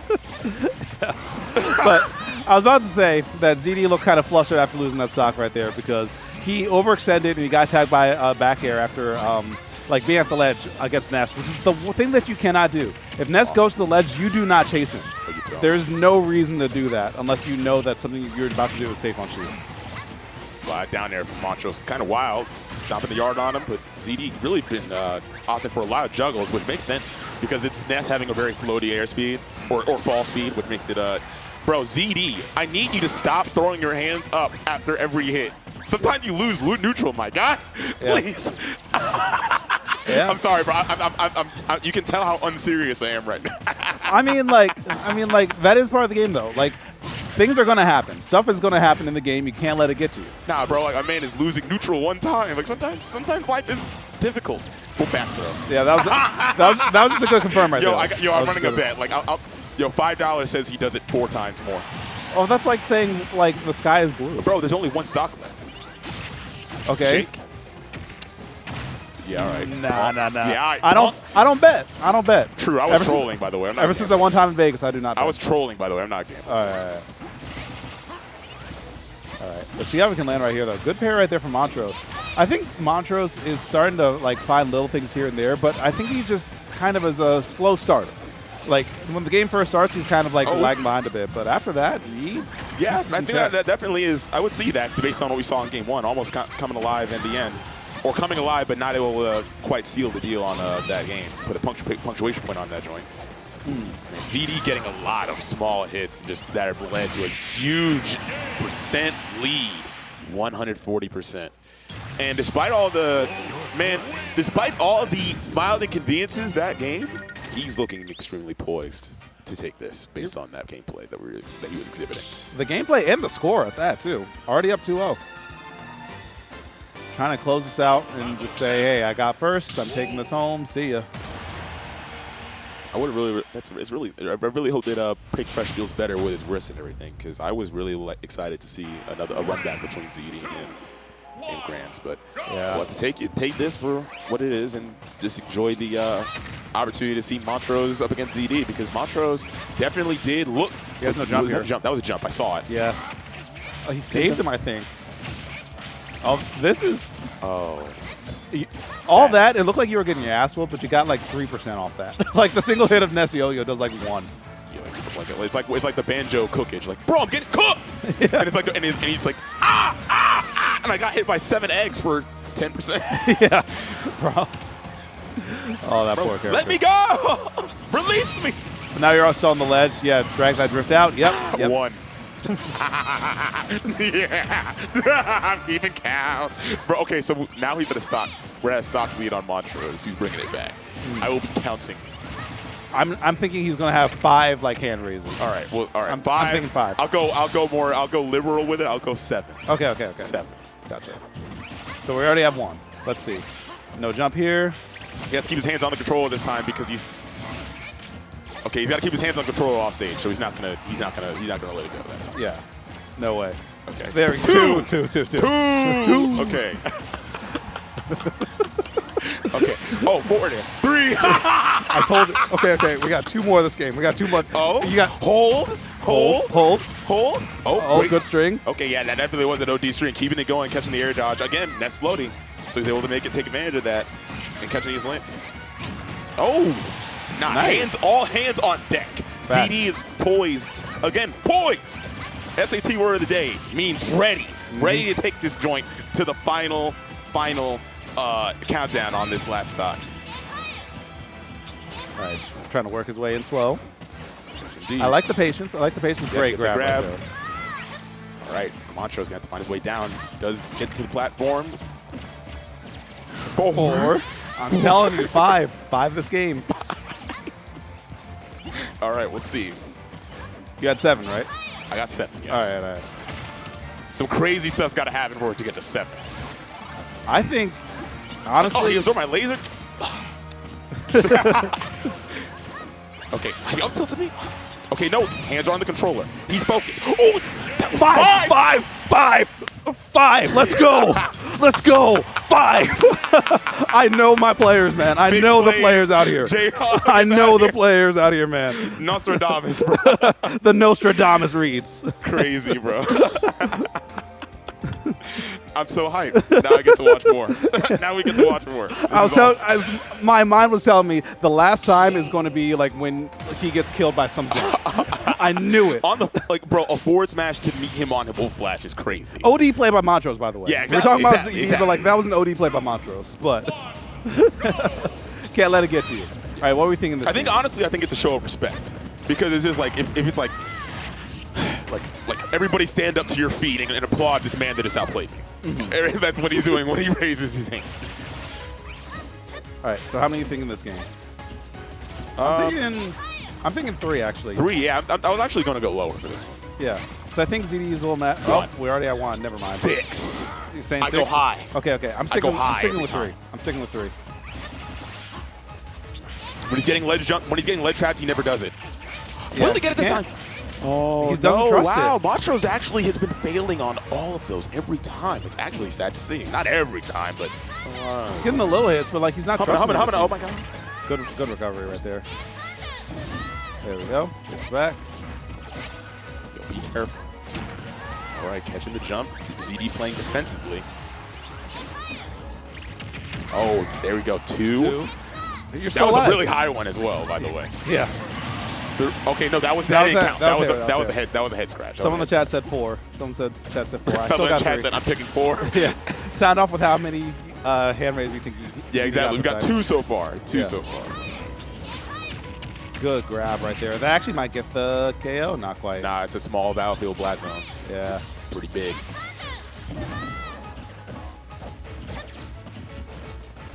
All right. Gets that dash attack, and yeah, that's going to be enough to kill him. Finally, yeah. Where the back throw narrowly failed, the dash attack will succeed. Neutral get up, great reactions from Montrose catching him. 1 frame of vulnerability, it's wild. Someone in the chat said 8. That's okay, that's crazy. Hard read, negative space. I respect that. Oh. Okay, a lot of very conservative Madden gameplay. Bro, that was different. That was a vibration in the chair. Like, okay, cool. I'm trying to mash. I'm attempting to mash. Look, can I mash out of the throw animation? Okay. Oh man. These juggle situations from ZD have been so good for him in terms of racking up damage throughout this game, throughout these games against Ness. Yeah, that's what you gotta do against Ness. Honestly, you cannot let this character play the game. You have to treat him like a heavy. Honestly. Yes. And also, it's just he's always a perpetual moving hitbox, so it's. Yeah. So hard to lock down. ZD, the hands are on deck, so he's more composed actually. In his like appearance, yeah. In his gameplay, he is missing a lot of stuff.